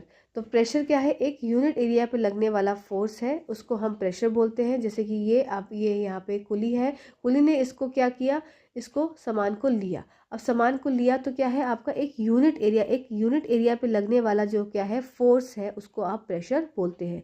अब ये at this stage we consider only those forces which act perpendicular. और फोर्स हमेशा क्या है, परपेंडिकुलर डायरेक्शन में लगती है। आप यहाँ देखेंगे इमेज कि the force which act perpendicular to the surface, ये फोर्स क्या है, परपेंडिकुलर लग रही है, मतलब 90 डिग्री पे लग रही है to the surface on which the pressure is to be computed. ठीक है, तो ये क्या हमेशा क्या है, लंबवत लगती है, परपेंडिकुलर लगती है, ये भी आप बात याद रखेंगे। ठीक, नेक्स्ट बात आ जाती है प्रेशर। अच्छा, इसमें एक क्वेश्चन आता है आपके एग्जाम्स में कि कुली ने इसके ऊपर अपना कपड़ा क्यों ऐसे बना के रखा है, जिससे कि क्या हो जाएगा, जितना ज़्यादा इसका एरिया बढ़ेगा, प्रेशर क्या होता है, प्रेशर बराबर हो जाता है, pressure is equals to force upon area. अगर इसने एरिया बढ़ा दिया तो एरिया बढ़ाने से क्या होगा, प्रेशर कम हो जाएगा। ठीक है, तो एरिया बढ़ाने से क्या हुआ, प्रेशर कम हो गया, इसीलिए कुली क्या करता है, अपने ऊपर इस तरीके से रख देता है और इससे इसके को प्रेशर कम लगता है किसी भी सामान को ढोने में। Pressure exerted by liquid, pressure exert, देखो क्या होता है, अब यहाँ पर आप इमेज से समझेंगे। पहले क्या इमेज बनी हुई है कि एक कोई ट्रांसपेरेंट पाइप है, इसमें बलून लगा दिया। अब जैसे ही पानी फिल करेंगे तो ये बलून फूलने लगेगा, और पानी डालेंगे तो बलून और फूलेगा। तो हम इससे ये समझ सकते हैं कि प्रेशर जो है वो exert by water at the bottom of the container depend upon the height of the column. जितना ज़्यादा पानी भरते जाएंगे उतना ज़्यादा ये फूलता जाएगा। तो यही बात है कि कंटेनर के तल पर पानी द्वारा लगाया गया दबाव उसके स्तंभ की ऊंचाई पर निर्भर करता है। जितना ऊंचा पानी होगा, ये और ऊपर होगा तो ये और फूल जाएगा। तो इसका मतलब जितना पानी ज़्यादा भरेंगे उतना ही क्या प्रेशर नीचे लगता जाएगा ज़्यादा। ठीक है, चलिए नेक्स्ट बात कर लेते हैं, liquid exert pressure on walls of the container. अब यहाँ पर क्या हुआ, आप देख सकते हैं द्रव पात्र की दीवारों पर दबाव डालता है। आपने क्या किया, यहाँ पर एक ऐसे ही मतलब बिना फूला हुआ गुब्बारा लगाया। अब बिना फूला हुआ गुब्बारा आपने यहाँ पर लगा दिया, पर जैसे ही आपने क्या किया, पानी भरा, ये गुब्बारा भी थोड़ा सा फूल जाएगा, क्योंकि क्या है, लिक्विड क्या है, एक्सर्ट कर रहा है प्रेशर, जो कि कंटेनर के साइड पे लग रहा है, लिक्विड प्रेशर लगा रहा है, इसकी वजह से इसमें भी क्या है, एयर के मॉलिक्यूल्स चले गए। ठीक है, चलिए वाटर के मॉलिक्यूल्स भी साथ में गए। तो नेक्स्ट बात कर लेते हैं, liquid exert pressure in equal direction at same depth. अब आपने क्या किया कि पानी डाला और सेम डेप्थ पे क्या है, छेद लगा दिया। तो अब आप ये देखेंगे कि लिक्विड क्या है, सब तरफ से इक्वल डिस्टेंस पे निकलेगा, बिल्कुल ऐसा नहीं कहीं से ज़्यादा कहीं से कम। क्यों, क्योंकि सेम डेप्थ पे लगाया हुआ क्या है, आपका छेद है, उससे क्या है, सेम डेप्थ पे प्रेशर क्या है, आपको इक्वल प्रेशर लग रहा है एट सेम डेप्थ। ठीक है, चलिए अब क्या बात है, क्वेश्चन एक आता है आप एग्जाम में पूछा गया है कि अब आपको ए, बी और सी दे दिया जाएगा, और ए बी सी में आपको पानी भर दिया गया और पूछा जाएगा कौन सा सबसे दूर जाएगा। तो देखो जो सबसे नीचे होगा, देखो कैसे याद रखना है, जो सबसे नीचे होगा उस पर सबसे ज़्यादा फोर्स लग रहा होगा, उसकी वजह से वो सबसे दूर जाएगा। जो सबसे ऊपर रहेगा उस पर कम फोर्स लगे। इसमें क्या है, सारे वाटर मॉलिक्यूल्स प्रेजेंट है। इस तरीके से मैं क्लियर करके दिखाती हूँ।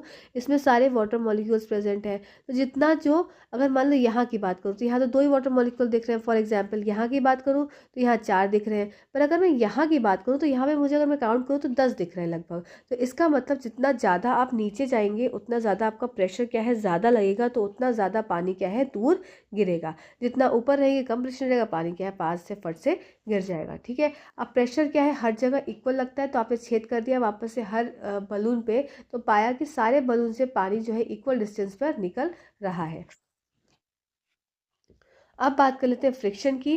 फ्रिक्शन हमारा नेक्स्ट चैप्टर है। तो फ्रिक्शन में क्या हो जाएगा, friction is defined as a resistance offered by a substance. Friction क्या है, ये आपका ये बच्चा क्या कर रहा है, खींच रहा है। तो खींचने से क्या हो रहा है, इसके पास ये ऑब्जेक्ट आ रहा है। पर फ्रिक्शनल फोर्स हमेशा क्या है, आपके जो फोर्स आप आग लगाते हैं उसके हमेशा ऑपोजिट दिशा में लगता है। इस बात को आपको याद रखना है। तो फ्रिक्शनल फोर्स हमेशा लगाए जाने वाले बल के ऑपोजिट दिशा में लगता है, इसीलिए कोई भी ऑब्जेक्ट रुकता है। ठीक है, इस बात को याद रखेंगे। अब फ्रिक्शन में क्या होता है, अब कैसे लग रहा है, जैसे आपने एक कॉपी को फेंका, कॉपी को फेंकिंग गई तो थोड़ी देर बाद आगे जाकर ये कहीं रुक जाएगी। अब कहीं इसमें ऐसा तो कहीं ग्रूव्स तो दिख नहीं रहा है, पर फिर भी क्या है, फ्रिक्शनल फोर्स लग रहा है। तो फ्रिक्शनल फोर्स लगने के लिए आप यहाँ पर सरफेस देखेंगे, तो कोई भी दो ऑब्जेक्ट के बीच में सरफेस में कुछ इस तरह से ग्रूव्स बने होते हैं। इस तरह के ग्रूव्स से क्या है, वो उसमें फिट हो जाता है और वो चीज़ों को वो रोक देता है। तो friction is defined as the resistance offered by the surface that are in contact. जो चीज आपके सरफेसेस होते हैं जो कॉन्टैक्ट में होते हैं, उसमें फ्रिक्शन बल आपका लग रहा होता है। दूसरी बात है कि friction is caused due to the irregularities on the two surfaces in contact. अब आपने यहाँ देखा, मैंने आपको यहाँ पर एक्सप्लेन भी किया है। ये इरेगुलरिटी है, यहाँ पर इसके बीच में इरेगुलरिटी है। इस इरेगुलरिटी की वजह से क्या है, आपका फ्रिक्शन लग रहा है, जिससे आपके ग्रूव्स में फिट हो जा रहा है कोई भी object. So when one object moves over the other, these irregularities on the surface gets entangled and give rise to friction. ठीक है, the more the roughness, जितनी ज़्यादा रफनेस होगी, आप खुद सोचो, अगर स्मूथ सरफेस है तो फट से फिसल जाओगे, पर अगर रफ सरफेस है तो नहीं फिसलते हो बल्कि गिर पड़ते हो। क्यों? क्योंकि उसमें क्या, जितनी ज़्यादा रफनेस होगी उतनी ज़्यादा इरेगुलरिटीज़ होगी और फ्रिक्शन उतना ही ज़्यादा लगेगा। ठीक है, तो घर्षण को संपर्क में आने वाली सतहों द्वारा प्रस्तुत प्रतिरोध के रूप में परिभाषित किया गया है। घर्षण संपर्क में आने वाले दो सतहों पर अनियमितताओं के कारण होता है, इसलिए जब एक वस्तु दूसरे पर चलती है तो सतह पर ये अनियमितताएं उलझ जाती हैं, जिनके कारण घर्षण पैदा हो जाता है। ठीक है, चलिए नेक्स्ट स्लाइड पर चलते हैं। नेक्स्ट स्लाइड है हमारी टाइप्स ऑफ अ फ्रिक्शन। तो आपको इसमें फ्रिक्शन के प्रकार पढ़ने हैं। जैसे आपका हो गया सबसे पहले static friction. Static friction is the friction that acts between the surfaces when they are at rest with respect to each other. Static मतलब आप देखने से ही समझ जाएंगे कि रुका हुआ है। तो रुका हुआ है, तो आप रुके हुए में क्या होगा, इसमें क्या है, इधर से फोर्स लग रहा है, इधर से फ्रिक्शन लग रहा है, पर ये ऑब्जेक्ट क्या है, रुका हुआ है। तो रुकने की वजह से इसमें क्या है, कोई भी गति नहीं है, स्टैटिक है, स्थिर है। ठीक है, स्लाइडिंग फ्रिक्शन में क्या हो जाएगा, the force required to keep the object moving with the same speed. अब कोई स्लाइड है, यहाँ से मैंने ऑब्जेक्ट फेंका और ये स्लाइड बहुत बड़ी है, तो यहाँ से फेंका तो ये क्या है, सेम स्पीड पर नीचे आती जाएगी, आती जाएगी, आती जाएगी, आती जाएगी। ठीक है, तो चलिए अब बात कर लेते हैं किसकी, हम रोलिंग फ्रिक्शन की। It is a type of friction with when an object rolls. मतलब जब कोई ऑब्जेक्ट रोल करता है तो वो उस समय जो फ्रिक्शन लगता है उसको आप बोल देते हैं रोलिंग फ्रिक्शन। आप देख सकते हैं बॉल जब मूव कर रही है तो उसमें रोलिंग फ्रिक्शन लग रहा है। ठीक है, चलिए स्टैटिक घर्षण। स्टैटिक घर्षण वह घर्षण है जो सतहों के बीच तब कार्य करता है जब वे एक दूसरे के सापेक्ष आराम की स्थिति में होते हैं। फिर फिसलन घर्षण वस्तु को समान गति से गतिमान रखने के लिए आवश्यक बल है। मतलब कोई चीज़ जो कंटिन्यू चल रही है वो स्लाइडिंग फ्रिक्शन की वजह से चल रही है। फिर लोटनिक घर्षण, यह एक प्रकार का घर्षण है जो तब होता है जब कोई वस्तु लुढ़कती है। ठीक है, तो ये पॉइंट्स आपको इजी होंगे, समझ में आते होंगे। अब आपके एग्जाम में क्वेश्चन क्या आता है, तो आपके बीपीएससी एग्जाम में क्वेश्चन आया है कि स्टैटिक फ्रिक्शन, फिर कौन सा फ्रिक्शन सबसे ज़्यादा होता है, तो स्टैटिक फ्रिक्शन सबसे ज़्यादा है, फिर स्लाइडिंग फ्रिक्शन और फिर आपका रोलिंग फ्रिक्शन। तो इस तरीके से आपका क्या है, इसमें एरो लगा होता है। स्टैटिक फ्रिक्शन सबसे ज़्यादा, फिर स्लाइडिंग फ्रिक्शन और फिर सबसे कम होता है रोलिंग फ्रिक्शन। ठीक, चलिए, अब देख लेते हैं। इससे इस आगे बढ़ने से पहले 2-3 बातें हैं, इसको ध्यान रखेंगे, उसको नोट भी कर लेंगे। जैसे कि अगर मैं पहली बात करूँ कि कोई भी चीज़ अगर स्थिर है, मतलब स्टैटिक फ्रिक्शन, उसमें जैसे स्थिर है कोई भी चीज़, आप सोफ़ा देख रहे हैं यहाँ पर, तो सोफ़ा क्या है, स्थिर है। तो इसमें स्थिर है, इसका मतलब इसमें कैसा घर्षण लग रहा है, स्टैटिक फ्रिक्शन लग रहा है। अब इस सोफ़े को अगर आपको मूव कराना है, अगर आप चाहते हैं कि थोड़ा-सा आगे बढ़े या इधर बढ़े, कहीं भी मूव कराना है, तो आपको स्टैटिक फ्रिक्शन से ज़्यादा आपको बल देना पड़ेगा। स्टैटिक फ्रिक्शन से जब आप ज़्यादा बल देंगे, तब वो ऑब्जेक्ट क्या होगा, मूव करेगा। ठीक है? तो इस बात को याद रखेंगे। क्वेश्चन पूछा जाता है कि जब किसी भी चीज़ को, अगर रुकी हुई चीज़ है, तो उसको मूव कराने के लिए आपको स्टैटिक फ्रिक्शन से ज़्यादा फोर्स लगाना पड़ेगा, तब ही ये क्या है, ऑब्जेक्ट मूव करेगा। इस बात को बहुत अच्छे से ध्यान रखेंगे। ठीक है? चलिए, अब एक क्वेश्चन और पूछा जाता है कि जैसे आपका ये सोफा है, स्थिर पोजीशन पे है, मतलब स्टिल पोजीशन पे है, मूव नहीं कर रहा है। ठीक है? तो अब इस पे कौन कौन सा बल आपको देखने को नजर आएगा। तो इसमें आपका बल कौन कौन सा लगेगा, ये क्वेश्चन पूछा जाता है। तो आपका देखो, सबसे पहले क्या हो जाएगा आपका, इसमें ये अगर ऐसे रखा हुआ है कि इस पे कोई सतह पर, तो सबसे पहला इसमें क्या लग रहा है, ऊपर से इसका गुरुत्वाकर्षण लग रहा है। तो पहला हो गया ग्रेविटेशनल फोर्स। और दूसरा कौन सा बल बल आएगा आपका, ये अर्थ भी इसके ऊपर एक फोर्स लगाएगी नीचे से ऊपर की तरफ। तो ये कौन सा हो गया आपका, नॉर्मल फोर्स। तो ग्रेविटेशनल फोर्स भी लगा और नॉर्मल फोर्स भी लगा। ग्रेविटेशनल फोर्स नीचे की तरफ लगा, नॉर्मल फोर्स ऊपर की तरफ लगा। तो इसकी वजह से क्या हो जाता है, इक्वल फोर्स लगता है, इक्वल फोर्स लगता है। और ये क्या कर देता है, इस ऑब्जेक्ट को बैलेंस कर देता है। इसीलिए कोई भी चीज़ अगर स्थिर आपको देखने को मिल रही है, तो उसमें बल लग रहा है। तो दो तरीके का बल लगेगा, ग्रेविटेशनल फोर्स मतलब गुरुत्वाकर्षण बल, और आपका नॉर्मल फोर्स। अब ये दोनों फोर्स क्या है, अपोजिट डायरेक्शन में होते हैं और एक दूसरे को क्या कर देते हैं, बैलेंस कर देते हैं। इसलिए कोई भी चीज़ आपको रुकी हुई दिखती है। ठीक है? चलिए आगे बढ़ते हैं। अब बात कर लेते हैं रेस्पिरेशन की, कि रेस्पिरेशन क्या है। तो रेस्पिरेशन एक ऐसी प्रक्रिया होती है जो आपके या तो किसी सेल के अंदर हो रही है, या आपका मतलब किसी सेल के अंदर होगी। को ये सेल आपको एक ऑर्गेनिज्म भी हो सकता है। और वो ऑर्गेनिज्म का सेल, जैसे कि आपका यीस्ट सेल हो गया, या आपका मसल सेल हो गया। तो इस तरीके से आपको रेस्पिरेशन की प्रक्रिया देखने को मिलती है एक सेल के अंदर। अब रेस्पिरेशन होता क्या है एक्चुअल में। तो respiration is defined as a metabolic process wherein living cells of an organism obtain energy by taking in oxygen and liberating out carbon dioxide। जो आपने रिएक्शन किसकी पढ़ी थी, फोटोसिंथेसिस। अगर मैं यहाँ पर आपको रिकॉल करवाऊँ, तो फोटोसिंथेसिस की रिएक्शन क्या थी। फोटोसिंथेसिस में आपका कार्बन डाइऑक्साइड का इस्तेमाल हो रहा था, प्लस आप पानी ज़मीन से ले रहे थे। और क्या हो रहा था, सनलाइट आपने ऊपर सूरज चाचा से लिया, क्लोरोफिल की प्रेजेंस में हो रहा था। C6H12O6 आपका बन रहा था, प्लस आपका ऑक्सीजन रिलीज आउट हो रहा था। तो ये क्या थी, ये आपकी फोटोसिंथेसिस, प्रकाश संश्लेषण की रिएक्शन थी। अब आपकी जो रेस्पिरेशन होती है, इसकी जस्ट अपोजिट रिएक्शन हो जाती है। मतलब ये रिएक्शन आपकी इधर से स्टार्ट होगी और इधर की तरफ ख़त्म होगी। स्टार्ट कहाँ हुई, आपकी राइट से, और लेफ्ट की तरफ ख़त्म होगी। जैसे कि मैं बात करूँ कि इस वाले इसमें आपका रेस्पिरेशन में तो आपका क्या बना, ग्लूकोज। अब ग्लूकोज क्या है, टूटेगा और कार्बन डाइऑक्साइड वाटर एनर्जी में रिलीज आउट होगा। ठीक है?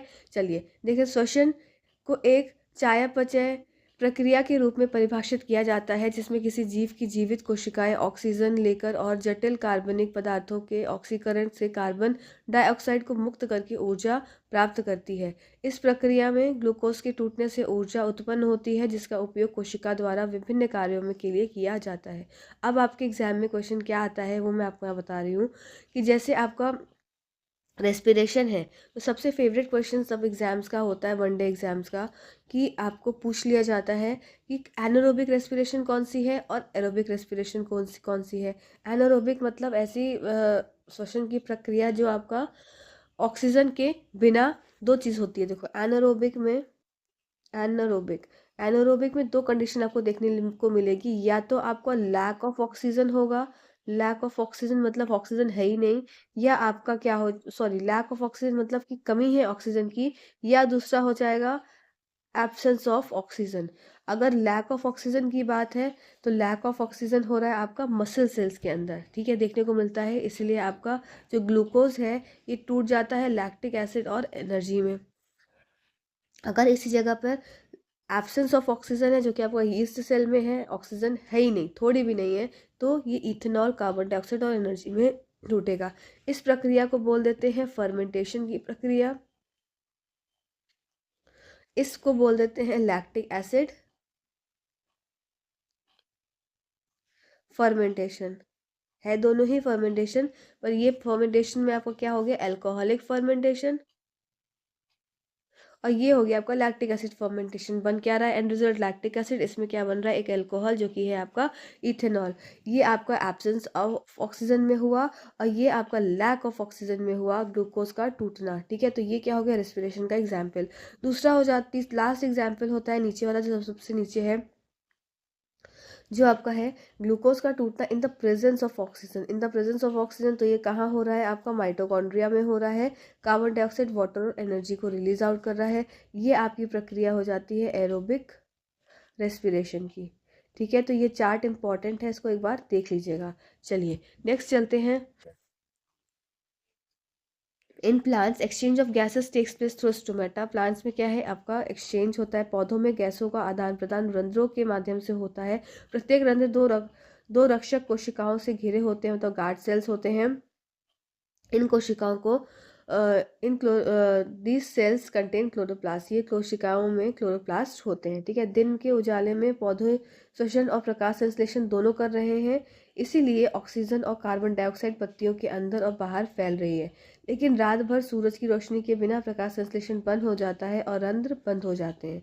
रात में श्वसन के दौरान उत्पन्न CO2 का उपयोग प्रकाश संश्लेषण के लिए किया जाता है, अर्थात CO2 का उत्सर्जन नहीं होता, लेकिन ऑक्सीजन का उत्सर्जन होता है। कहने की बात यह है कि जो आपका प्रकाश संश्लेषण की प्रक्रिया है वो आपका दिन में होती है, क्योंकि इस प्रकाश संश्लेषण के लिए एक घटक है जरूरी, जिसका नाम है सनलाइट। तो सनलाइट तो आपको दिन में ही मिलेगी। अब जब सनलाइट दिन में मिल रही है तो इसका मतलब कि आपका प्रकाश संश्लेषण दिन में हो रहा है। पर रात में क्या होगा, तो रात में आपका रेस्पिरेशन आपका दिन में भी होता है, रात में भी होता है, प्रकाश संश्लेषण आपका सिर्फ दिन में होता है। तो जो कार्बन डाइऑक्साइड रिलीज आउट करता है कौन, प्लांट, अपने रेस्पिरेशन के दौरान, श्वसन के दौरान, तो वो आपका सुबह इस्तेमाल करता है कौन, प्लांट्स। जब सूरज चाचा आ जाते हैं, फोटोसिंथेसिस की प्रक्रिया तब वहां पर शुरू होती है, ठीक है। चलिए अब बात कर लेते हैं, rate of breathing is faster in aquatic animals. ये भी क्वेश्चन आपका वनडे एग्जाम में पूछा गया है कि जलीय जंतुओं में सांस लेने की गति तेज क्यों होती है। तो आपको सिंपल ये बताना है कि जलीय जीव सांस लेने की तेज इसलिए करते हैं क्योंकि जो उनके पास जल में ऑक्सीजन है वो मात्रा बहुत ज़्यादा नहीं होती, और इस कारण से उनको बहुत ही तेज तेज क्या है, सांस लेनी पड़ती है। तो यही यहाँ रीजन लिखा हुआ है, because the amount of dissolve oxygen in water is fairly low as compare to amount of oxygen in the air. To meet the oxygen need aquatic animal breathe faster to intake more oxygen, ठीक है। जलीय जंतु स्थलीय जंतुओं की तुलना में तेजी से गति के से सांस लेते हैं। क्यों लेते हैं, क्योंकि पानी में घुली हुई ऑक्सीजन की मात्रा हवा में ऑक्सीजन की मात्रा की तुलना में काफ़ी कम होती है, ठीक है। चलिए अब बात कर लेते हैं ह्यूमन रेस्पिरेटरी सिस्टम की। तो ह्यूमन रेस्पिरेटरी सिस्टम क्या है, एक नेटवर्क है किसका, ऑर्गन का, जिसमें आपके क्या है एंड टिश्यूज, जो कि क्या करते हैं, हेल्प करते हैं आपके सांस लेने में। प्राइमरी फंक्शन क्या है इसका, is to introduce oxygen into the body and expel the carbon dioxide from the body, ठीक है। रेस्पिरेशन में कुछ फीचर्स होते हैं, जैसे एनर्जी क्या है, इस जनरली ब्रेक डाउन। जब आपकी श्वसन प्रक्रिया हो रही है तो एनर्जी का क्या होता है, ब्रेक डाउन होता है। अब ये एनर्जी ब्रेक डाउन कैसे हो रही है, आपके ग्लूकोज मॉलिक्यूल्स के थ्रू। तो ग्लूकोज का क्या है, जनरली क्या ग्लूकोज का ब्रेक डाउन होता है और आपका ATP का फॉर्मेशन होता है। ऑक्सीजन क्या है, इनहेल करते हैं and is transported to various parts and are used in process of burning food। जो ऑक्सीजन का इनहेल कर रहे हैं, देखो ग्लूकोज अगर ये टूटेगा नहीं तो एनर्जी कैसे उत्पन्न होगी, एनर्जी नहीं उत्पन्न होगी तो डिफरेंट डिफरेंट बॉडी पार्ट्स क्या है, फंक्शन कैसे करेंगे। तो इसीलिए ज़रूरत हो जाती है किसकी, एनर्जी की, और इसीलिए ज़रूरत हो जाती है किसकी, रेस्पिरेशन की। तो रेस्पिरेशन क्या है, एक तरह से कोई भी अगर फूड पार्टिकल है उसको बर्न करने में मदद करता है, जैसे जब ब्रेकिंग ऑफ ग्लूकोज, जिस एक सेलुलर लेवल पर, और एक ये क्या है, रासायनिक प्रतिक्रिया है। ठीक है, the obtained glucose are use for discharging energy in the form of ATP, adenosine triphosphate. ये जनरल साइंस के पार्ट में आप पूछ सकते हैं क्या एटीपी का फुल फॉर्म, तो एडिनोसाइन ट्राइफॉस्फेट इसका फुल फॉर्म होता है। तो मानव श्वसन तंत्र अंगों और ऊतकों का एक नेटवर्क है जो हमें सांस लेने में मदद करता है। इस प्रणाली का प्राथमिक कार्य शरीर में ऑक्सीजन पहुंचाना और शरीर के कार्बन डाइऑक्साइड को बाहर निकालना है। मनुष्य में श्वसन प्रणाली में निम्नलिखित महत्वपूर्ण विशेषताएं हैं। ऊर्जा मानव शरीर की सभी जीवित कोशिकाओं में ग्लूकोज अणुओं के टूटने से उत्पन्न होती है। ठीक है, ऑक्सीजन को अंदर लिया जाता है और विभिन्न भागों में लाया जाता है। जब रासायनिक प्रतिक्रिया की एक श्रृंखला में सेलुलोज स्तर पर खाद्य कणों को जलाने की प्रतिक्रिया में उपयोग किया जाता है। ठीक है, और क्या बनता है इससे, आपका एटीपी का निर्माण होता है। अब रेस्पिरेटरी ट्रैक्ट हमको देखना है कि ना सांस कहाँ से आ रही है और क्या क्या डिफरेंट ऑर्गन्स हैं। फटाक से इसको देख लेते हैं, बहुत आसान है, इसमें ऐसा कुछ सुनने का ज़्यादा है भी नहीं। नाक से सांस लेते हैं। नेसल चैम्बर में आपके हेयर्स होते हैं, म्यूकस होता है जो कि डस्ट को हटा देता है। फैरिंग्स क्या है, पैसेज है जहाँ नेसल चैम्बर के पीछे, जो कि कॉमन पैसेज है एयर और फूड का, इस बात को याद रखेंगे। फैरिंग्स कॉमन पैसेज। लैरिंग्स क्या है, आपका साउंड बॉक्स है। एपिग्लॉटिस क्या है, एक तरह का फ्लैप है जो कि लग जाता है, cover the glottis and prevents the entry of food into the food pipe. Trachea क्या है, लॉन्ग ट्यूब है जो कि आपका थोरैसिक कैविटी में जाता है। ब्रोंकियाई क्या है, डिवाइड करते हैं आपके ये ब्रोंकियाई। द ट्रैकिया डिवाइस, ये ट्रैकिया डिवाइस हो जाता है किसमें, इस तरीके से ब्रोंकियाई में, in right and left bronchi. ठीक है, ब्रोंक्यूल्स क्या होता है, each bronchi is further divided into, इस तरीके से कुछ ये फर्दर डिवाइड हो जाता है इनटू चैनल कॉल्ड ब्रोंक्यूल्स। ठीक है, फिर एल्वियोला क्या है, एल्वियोला हर एक ब्रोंक्यूल्स के नीचे एक बलून शेप या आप ग्रेप शेप देख सकते हैं, एल्वियोलाई प्रेजेंट होता है। एल्वियोलाई ही वो जगह है जहाँ पे गैसेस का एक्सचेंज आदान प्रदान होता है।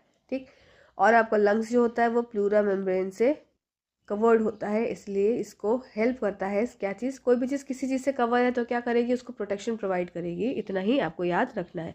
चलिए देख लेते हैं ये आपका है क्या, मानव का पूरा आपका रेस्पिरेटरी सिस्टम। इसमें नेसल की कैविटी हो गई, फेरेंक्स हो गया, कॉमन पैसेज जो कि फूड और आपका हवा का है, लैरिंग साउंड बॉक्स हो गया, ये आपका ट्रैकिया है, ट्रैकिया में कार्टिलेजियस रिंग्स प्रेजेंट होती हैं।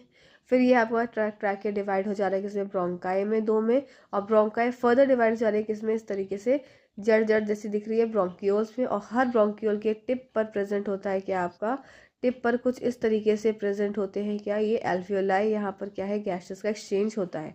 ठीक है, और ये क्या है, आपका डायफ्राम है। जब आप सांस लेते हैं तो सांस लेने की वजह से क्या होता है, ये पूरा का पूरा चेस्ट क्या है, हवा से भर जाता है, और डायफ्राम भी क्या है उस समय नीचे आ जाता है। पर जब आप सांस छोड़ते हैं, मतलब ये डायफ्राम आपका नीचे इस तरीके से आ जाता है जब आप सांस लेते हैं, तो आपके पास ज़्यादा एरिया हो गया आपके सांस लेने का और आपको ऑक्सीजन के अंदर एंटर करने का। साथ ही साथ जैसे ही आप इसको रिलीज आउट करते हैं तो ये डायफ्राम क्या है, वापस से इस तरीके से अंदर की तरफ मुड़ जाता है, ऐसे अंदर की तरफ, और इसमें जो चेस्ट कैविटी है इसमें हवा की मात्रा कम हो जाती है। ठीक है, चलिए अब एक्सचेंज ऑफ गैसेस देख लेते हैं, किस तरह से एल्वियोलाई के अंदर गैसों का आदान प्रदान होता है। तो सबसे पहले आप इधर देखेंगे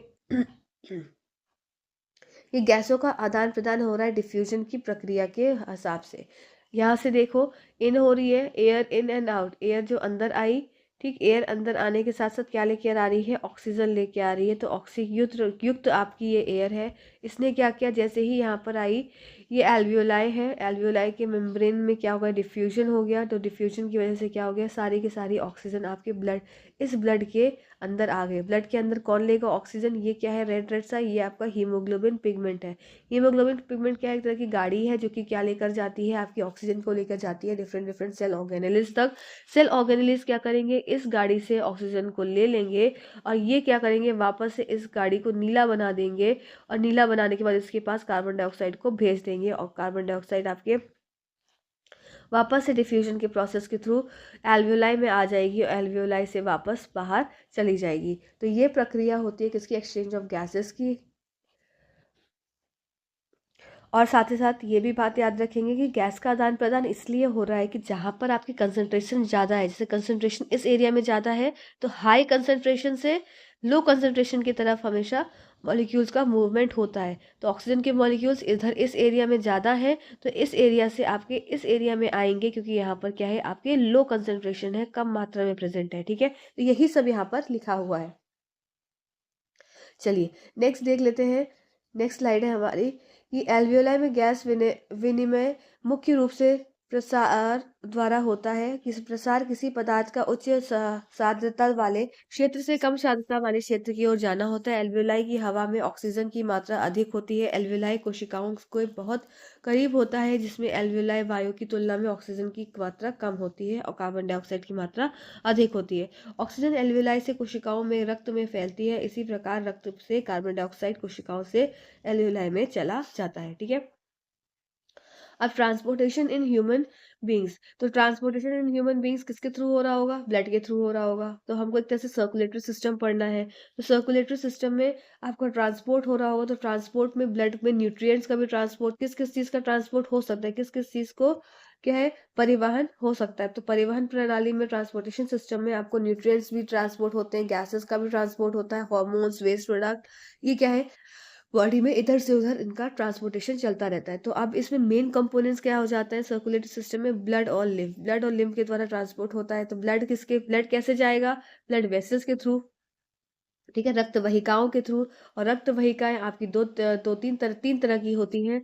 आर्टरीज आपकी, धमनियां, शिराएं, कैपिलरीज आपकी, केशिकाएं, और आपका हृदय, जिसमें सारा कुछ हो रहा है। ठीक, चलिए नेक्स्ट बात कर लेते हैं किसकी? ब्लड वेसल्स की। वेरी इंपॉर्टेंट है ये बात, याद रखना, इससे क्वेश्चन आते हैं कि ब्लड वेसल्स क्या होती है? एक तरह से आर्टरीज और वेन्स है। आर्टरीज आपकी क्या हो जाएंगी? धमनियाँ। और आपकी वेन्स क्या हो जाएंगी? आपकी शिराएं। ठीक है, शिराएं। अब आर्टरीज क्या होती है? इसमें देखो, ऑल आर्टरीज क्या होती है? ये कैरी करती है, ये इनका काम क्या है? कैरी करती है ऑक्सी युक्त ब्लड को। ठीक है, इसका काम क्या है? कैरी करना ऑक्सी युक्त ब्लड को। पर एक अपवाद है, और इस अपवाद को याद रखना है कि आपकी पल्मोनरी आर्टरी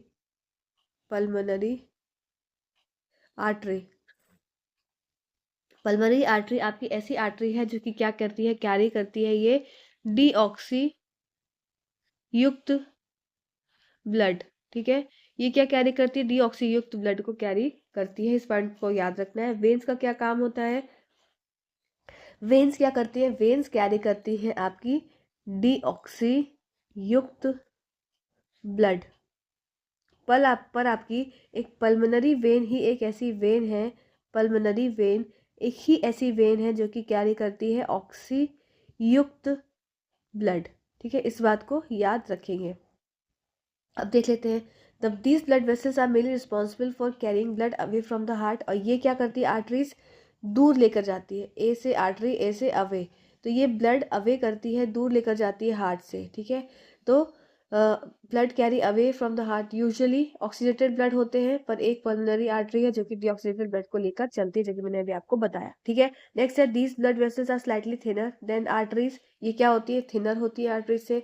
तो आर्टरीज की कैसी होती है? ये आपकी वेसल्स थिकर होती है। ब्लड जो है बहुत ही प्रेशर से क्या है? बहुत ही ज़्यादा प्रेशर से फ्लो करता है। ठीक है, बहुत ही तेज़, बहुत ही प्रेशर से फ्लो करता है, और इसकी जो वेसल्स होती है वो थिकर होती हैं। अब इसमें वेन्स में क्या हो जाएगा? थिनर है, और साथ ही साथ आपका ब्लड जो है ये बहुत ही स्लो मूव करता है। आर्टरीज में वॉल्स नहीं होती, VLV एस वॉल्स नहीं होते। इसमें क्या है? VLVES, इसमें वॉल्स होती हैं। ठीक है, इसमें वॉल्स होती हैं और इसमें वॉल्स नहीं होती, इस बात को भी आप ध्यान रखेंगे। चलिए अब बात कर लेते हैं, रक्त वाहिकाएं खोखली ट्यूब जैसी संरचनाएं होती हैं जो शरीर के सभी हिस्सों तक रक्त लेकर जाती हैं। अब रक्त वाहिकाएं मुख्यतः 3 प्रकार की होती हैं, धमनियां, नसें और केशिकाएं। केशिकाएं क्या होती हैं? महीन शाखाओं वाली रक्त वाहिकाएं होती हैं जो धमनियों और शिराओं के बीच का एक नेटवर्क होती है। तो आपकी केशिकाएं, कैपिलरीज क्या हो गई? एक नेटवर्क है आपकी धमनी और शिरा के बीच का। नसें क्या होती हैं? ये धमनियों की तुलना में थोड़ी पतली होती हैं और हृदय तक रक्त की ले जाती हैं, हृदय तक, ये टुवर्ड्स द हार्ट लेकर जाती हैं। इस बात को याद रखेंगे, अभी हम जब डायग्राम देखेंगे तो और क्लियर हो जाएगा। केवल फुफ्फुस नसें अपवाद हैं जो फेफड़ों से हृदय तक ऑक्सीजन युक्त लेकर जाती हैं। चलिए, नेक्स्ट बात आ जाती है हमारे हार्ट की। तो आपको हार्ट में देखो, आप यहाँ पे स्ट्रक्चर देख भी सकते हैं। हार्ट एक मस्कुलर ऑर्गन है, जो कि इसका फंक्शन क्या है, आपके ब्लड को पंप करना। तो ब्लड को पंप कौन करता है, हार्ट करता है पूरे बॉडी में। और किसके द्वारा करता है, ये ब्लड वेसल्स के द्वारा, आपकी धमनियों के या शिराओं के द्वारा या कैपिलरीज के द्वारा करता है। It is a main pumping organ. 4 chamber of heart होते हैं। पहला चैम्बर होता है, दूसरा चैम्बर होता है, फिर तीसरा चैम्बर होता है ये, और फिर ये आपका चौथा चैम्बर होता है। तो इस तरीके से 4 चैम्बर्स होते हैं। हर एक चैम्बर में एक बार में हार्ट में ब्लड जाता है तो दूसरा चैम्बर क्लोज हो जाता है वॉल्स के थ्रू। ये बहुत ही इंपॉर्टेंट है जानना, ठीक है। तो इसके पास अब यहाँ पर क्या हो जाएगा, आपके 2 ऑरिकल और 2 वेंट्रिकल हो जाएंगे। तो ये ऊपर वाला क्या हो गया, ऑरिकल हो गया, निलय, और इधर से क्या हो जाएगा, आपको नीचे वाले आपके क्या हो जाएंगे, वेंट्रिकल हो जाएंगे, ठीक है। There are 2 lower chambers called ventricle. The right ventricle pump deoxygenated blood, ये भी हम देखेंगे क्या हो रहा है। फिर इसके बाद एक और पॉइंट इसमें लिखा है कि हार्ट को कवर किया जाता है डबल मेम्ब्रेन से, जिसको पेरिकार्डियम बोलते हैं। और ये आपके 3 लेयर से मिलकर बनी होती है, एपिकार्डियम, मायोकार्डियम और एंडोकार्डियम, ठीक। चलिए, हमारे शरीर का एक मांसपेशी अंग है हृदय, जिसका प्राथमिक कार्य रक्त वाहिकाओं की सहायता से पूरे शरीर में रक्त पंप करना है। यह मुख्य पंपिंग अंग है। मानव हृदय 4 कक्षों में से का होता है। 2 ऊपरी कक्ष होते हैं जिन्हें आर्टरिया और ऑरिकल कहा जाता है। यह संबंधित निलय में रक्त पंप करने के लिए जिम्मेदार होता है। 2 निलय कक्ष होते हैं। तो 2 निलय कक्ष हो गए आपके, कहते हैं दायां वेंट्रिकल ऑक्सीजन रहित रक्त को फुफ्फुस धमनी से पंप करता है, जो इसे फेफड़े तक ले जाता है, ठीक है। बाया वेंट्रिकल क्या हो जाएगा आपका, ऑक्सीजन युक्त को महाधमनी में पंप करता है। अभी हम देख लेंगे किस तरीके से होता है। फिर इसके साथ साथ मानव हृदय में दोहरी झिल्ली पाई जाती है। ये दोहरी झिल्ली पेरिकार्डियम लेयर की बनी होती है, किसकी वजह से, सॉरी, पेरिकार्डियम इसको बोलते हैं। चलिए, नेक्स्ट बात कर लेते हैं। ये आपके डिफरेंसेस इंपॉर्टेंट है, आर्टरीज और वेन्स में एग्जाम में पूछ लिए जाते हैं। तो इसका फंक्शन क्या हो जाएगा, आर्टरीज का, आपकी आर्टरी क्या हो गई, धमनी हो गई, ठीक है, धमनी। और वेन्स क्या हो गई, आपकी शिरा हो गई, ठीक है। तो involve in carrying oxygenated blood accept pulmonary artery, ये क्या, इसका काम क्या है, आर्टरीज का ऑक्सी युक्त ब्लड लेकर जाती है, ठीक। और कहाँ पर, अवे फ्रॉम हार्ट। अब अवे फ्रॉम हार्ट से इसका मतलब बॉडी सेल्स तक लेकर जाएगी। वेन्स क्या करती हैं, ये टुवर्ड्स द हार्ट लेकर आती है। इसका मतलब वेन्स क्या है, आपका डीऑक्सी युक्त ब्लड, जितने भी बॉडी ऑर्गन्स ने ऑक्सीजन का इस्तेमाल कर लिया है, अब ये वापस हार्ट तक आ जाता है। किसके द्वारा, वेन्स शिरा के द्वारा। पर पल्मोनरी वेन ही एक ऐसी वेन है जो कि आपकी ऑक्सी युक्त ब्लड को कैरी करती है। फिर वॉल्स हो जाती है, consist of 3 distinct layer which are rigid. Thicker होती है वॉर, और हाईली मस्कुलर होती है। इसकी क्या होती है, थिनर होती है। पोजीशन डीप होता है विद इन द बॉडी, और आपको पेरिफेरी पे दिखता है, मतलब जो आपको नीली नीली नसें दिखती हैं स्किन में, वो आपकी वेन्स है, ठीक है। रेड कलर की होती है, और ये आपकी ब्लू कलर की होती है। Carry away from the heart, देखो ब्लड क्या है, अवे करता है, दूर जाता है heart to various parts of a body. और ये क्या है, कैरी ब्लड टू, ये क्या है, वापस लेकर आती है कहाँ पर, हार्ट तक। रेट ऑफ प्रेशर की मैं बात करूँ तो हाई प्रेशर होता है किसमें, आर्टरीज में, और लो प्रेशर होता है किसमें, आपका ब्लड फ्लो होता है लो प्रेशर से वेन्स के अंदर, ठीक। चलिए, नेक्स्ट बात कर लेते हैं ऑक्सीजन लेवल। तो कंपेरेटिवली ऑक्सीजन लेवल क्या होता है, ज़्यादा होता है किसमें, आर्टरीज में, और वेन्स में कम होता है। कार्बन डाइऑक्साइड लेवल उल्टा हो जाएगा। और direction of flow in downward direction from heart to body tissues, सारे ये हार्ट से क्या करता है, बॉडी टिश्यूज तक लेकर जाता है, सेल्स तक लेकर जाता है, जिससे कि सारा का सारा इस्तेमाल कर सके सेल्स। और वेन्स में क्या हो जाता है, आपके बॉडी सेल से आपके हार्ट की तरफ लेकर आएगा ब्लड वापस, ठीक। इसमें क्या होता है, वॉल्स एब्सेंट होते हैं आर्टरीज में, और इसमें वॉल्स प्रेजेंट होते हैं। बात की आप याद रखेंगे। नेक्स्ट बात कर लेते हैं चैम्बर्स ऑफ हार्ट की। तो चैम्बर्स ऑफ हार्ट में डिफरेंट डिफरेंट ऑर्गेनिज्म के डिफरेंट डिफरेंट चैम्बर्स होते हैं, जो आपको याद रखने हैं, एग्जाम में पूछे जाते हैं। कि फिश के पास 2 चैम्बर ऑफ हार्ट होता है। अब इसमें कितने आर्टरियम और कितने वेंट्रिकल होते हैं ये नहीं पूछते हैं, पर किसमें कितने चैम्बर्स होते हैं ये पूछे जाते हैं। तो फिश जो मछली होती है उसमें 2 चैम्बर्स होते हैं। एम्फीबियस रेप्टाइल्स होते हैं, इनके पास 3 चैम्बर होते हैं। पर एक अपवाद है, क्रोकोडाइल। क्रोकोडाइल क्या है, एक अपवाद है, रेप्टाइल होने के साथ साथ ये क्या है, इसके पास 4 चैम्बर ऑफ हार्ट्स होते हैं।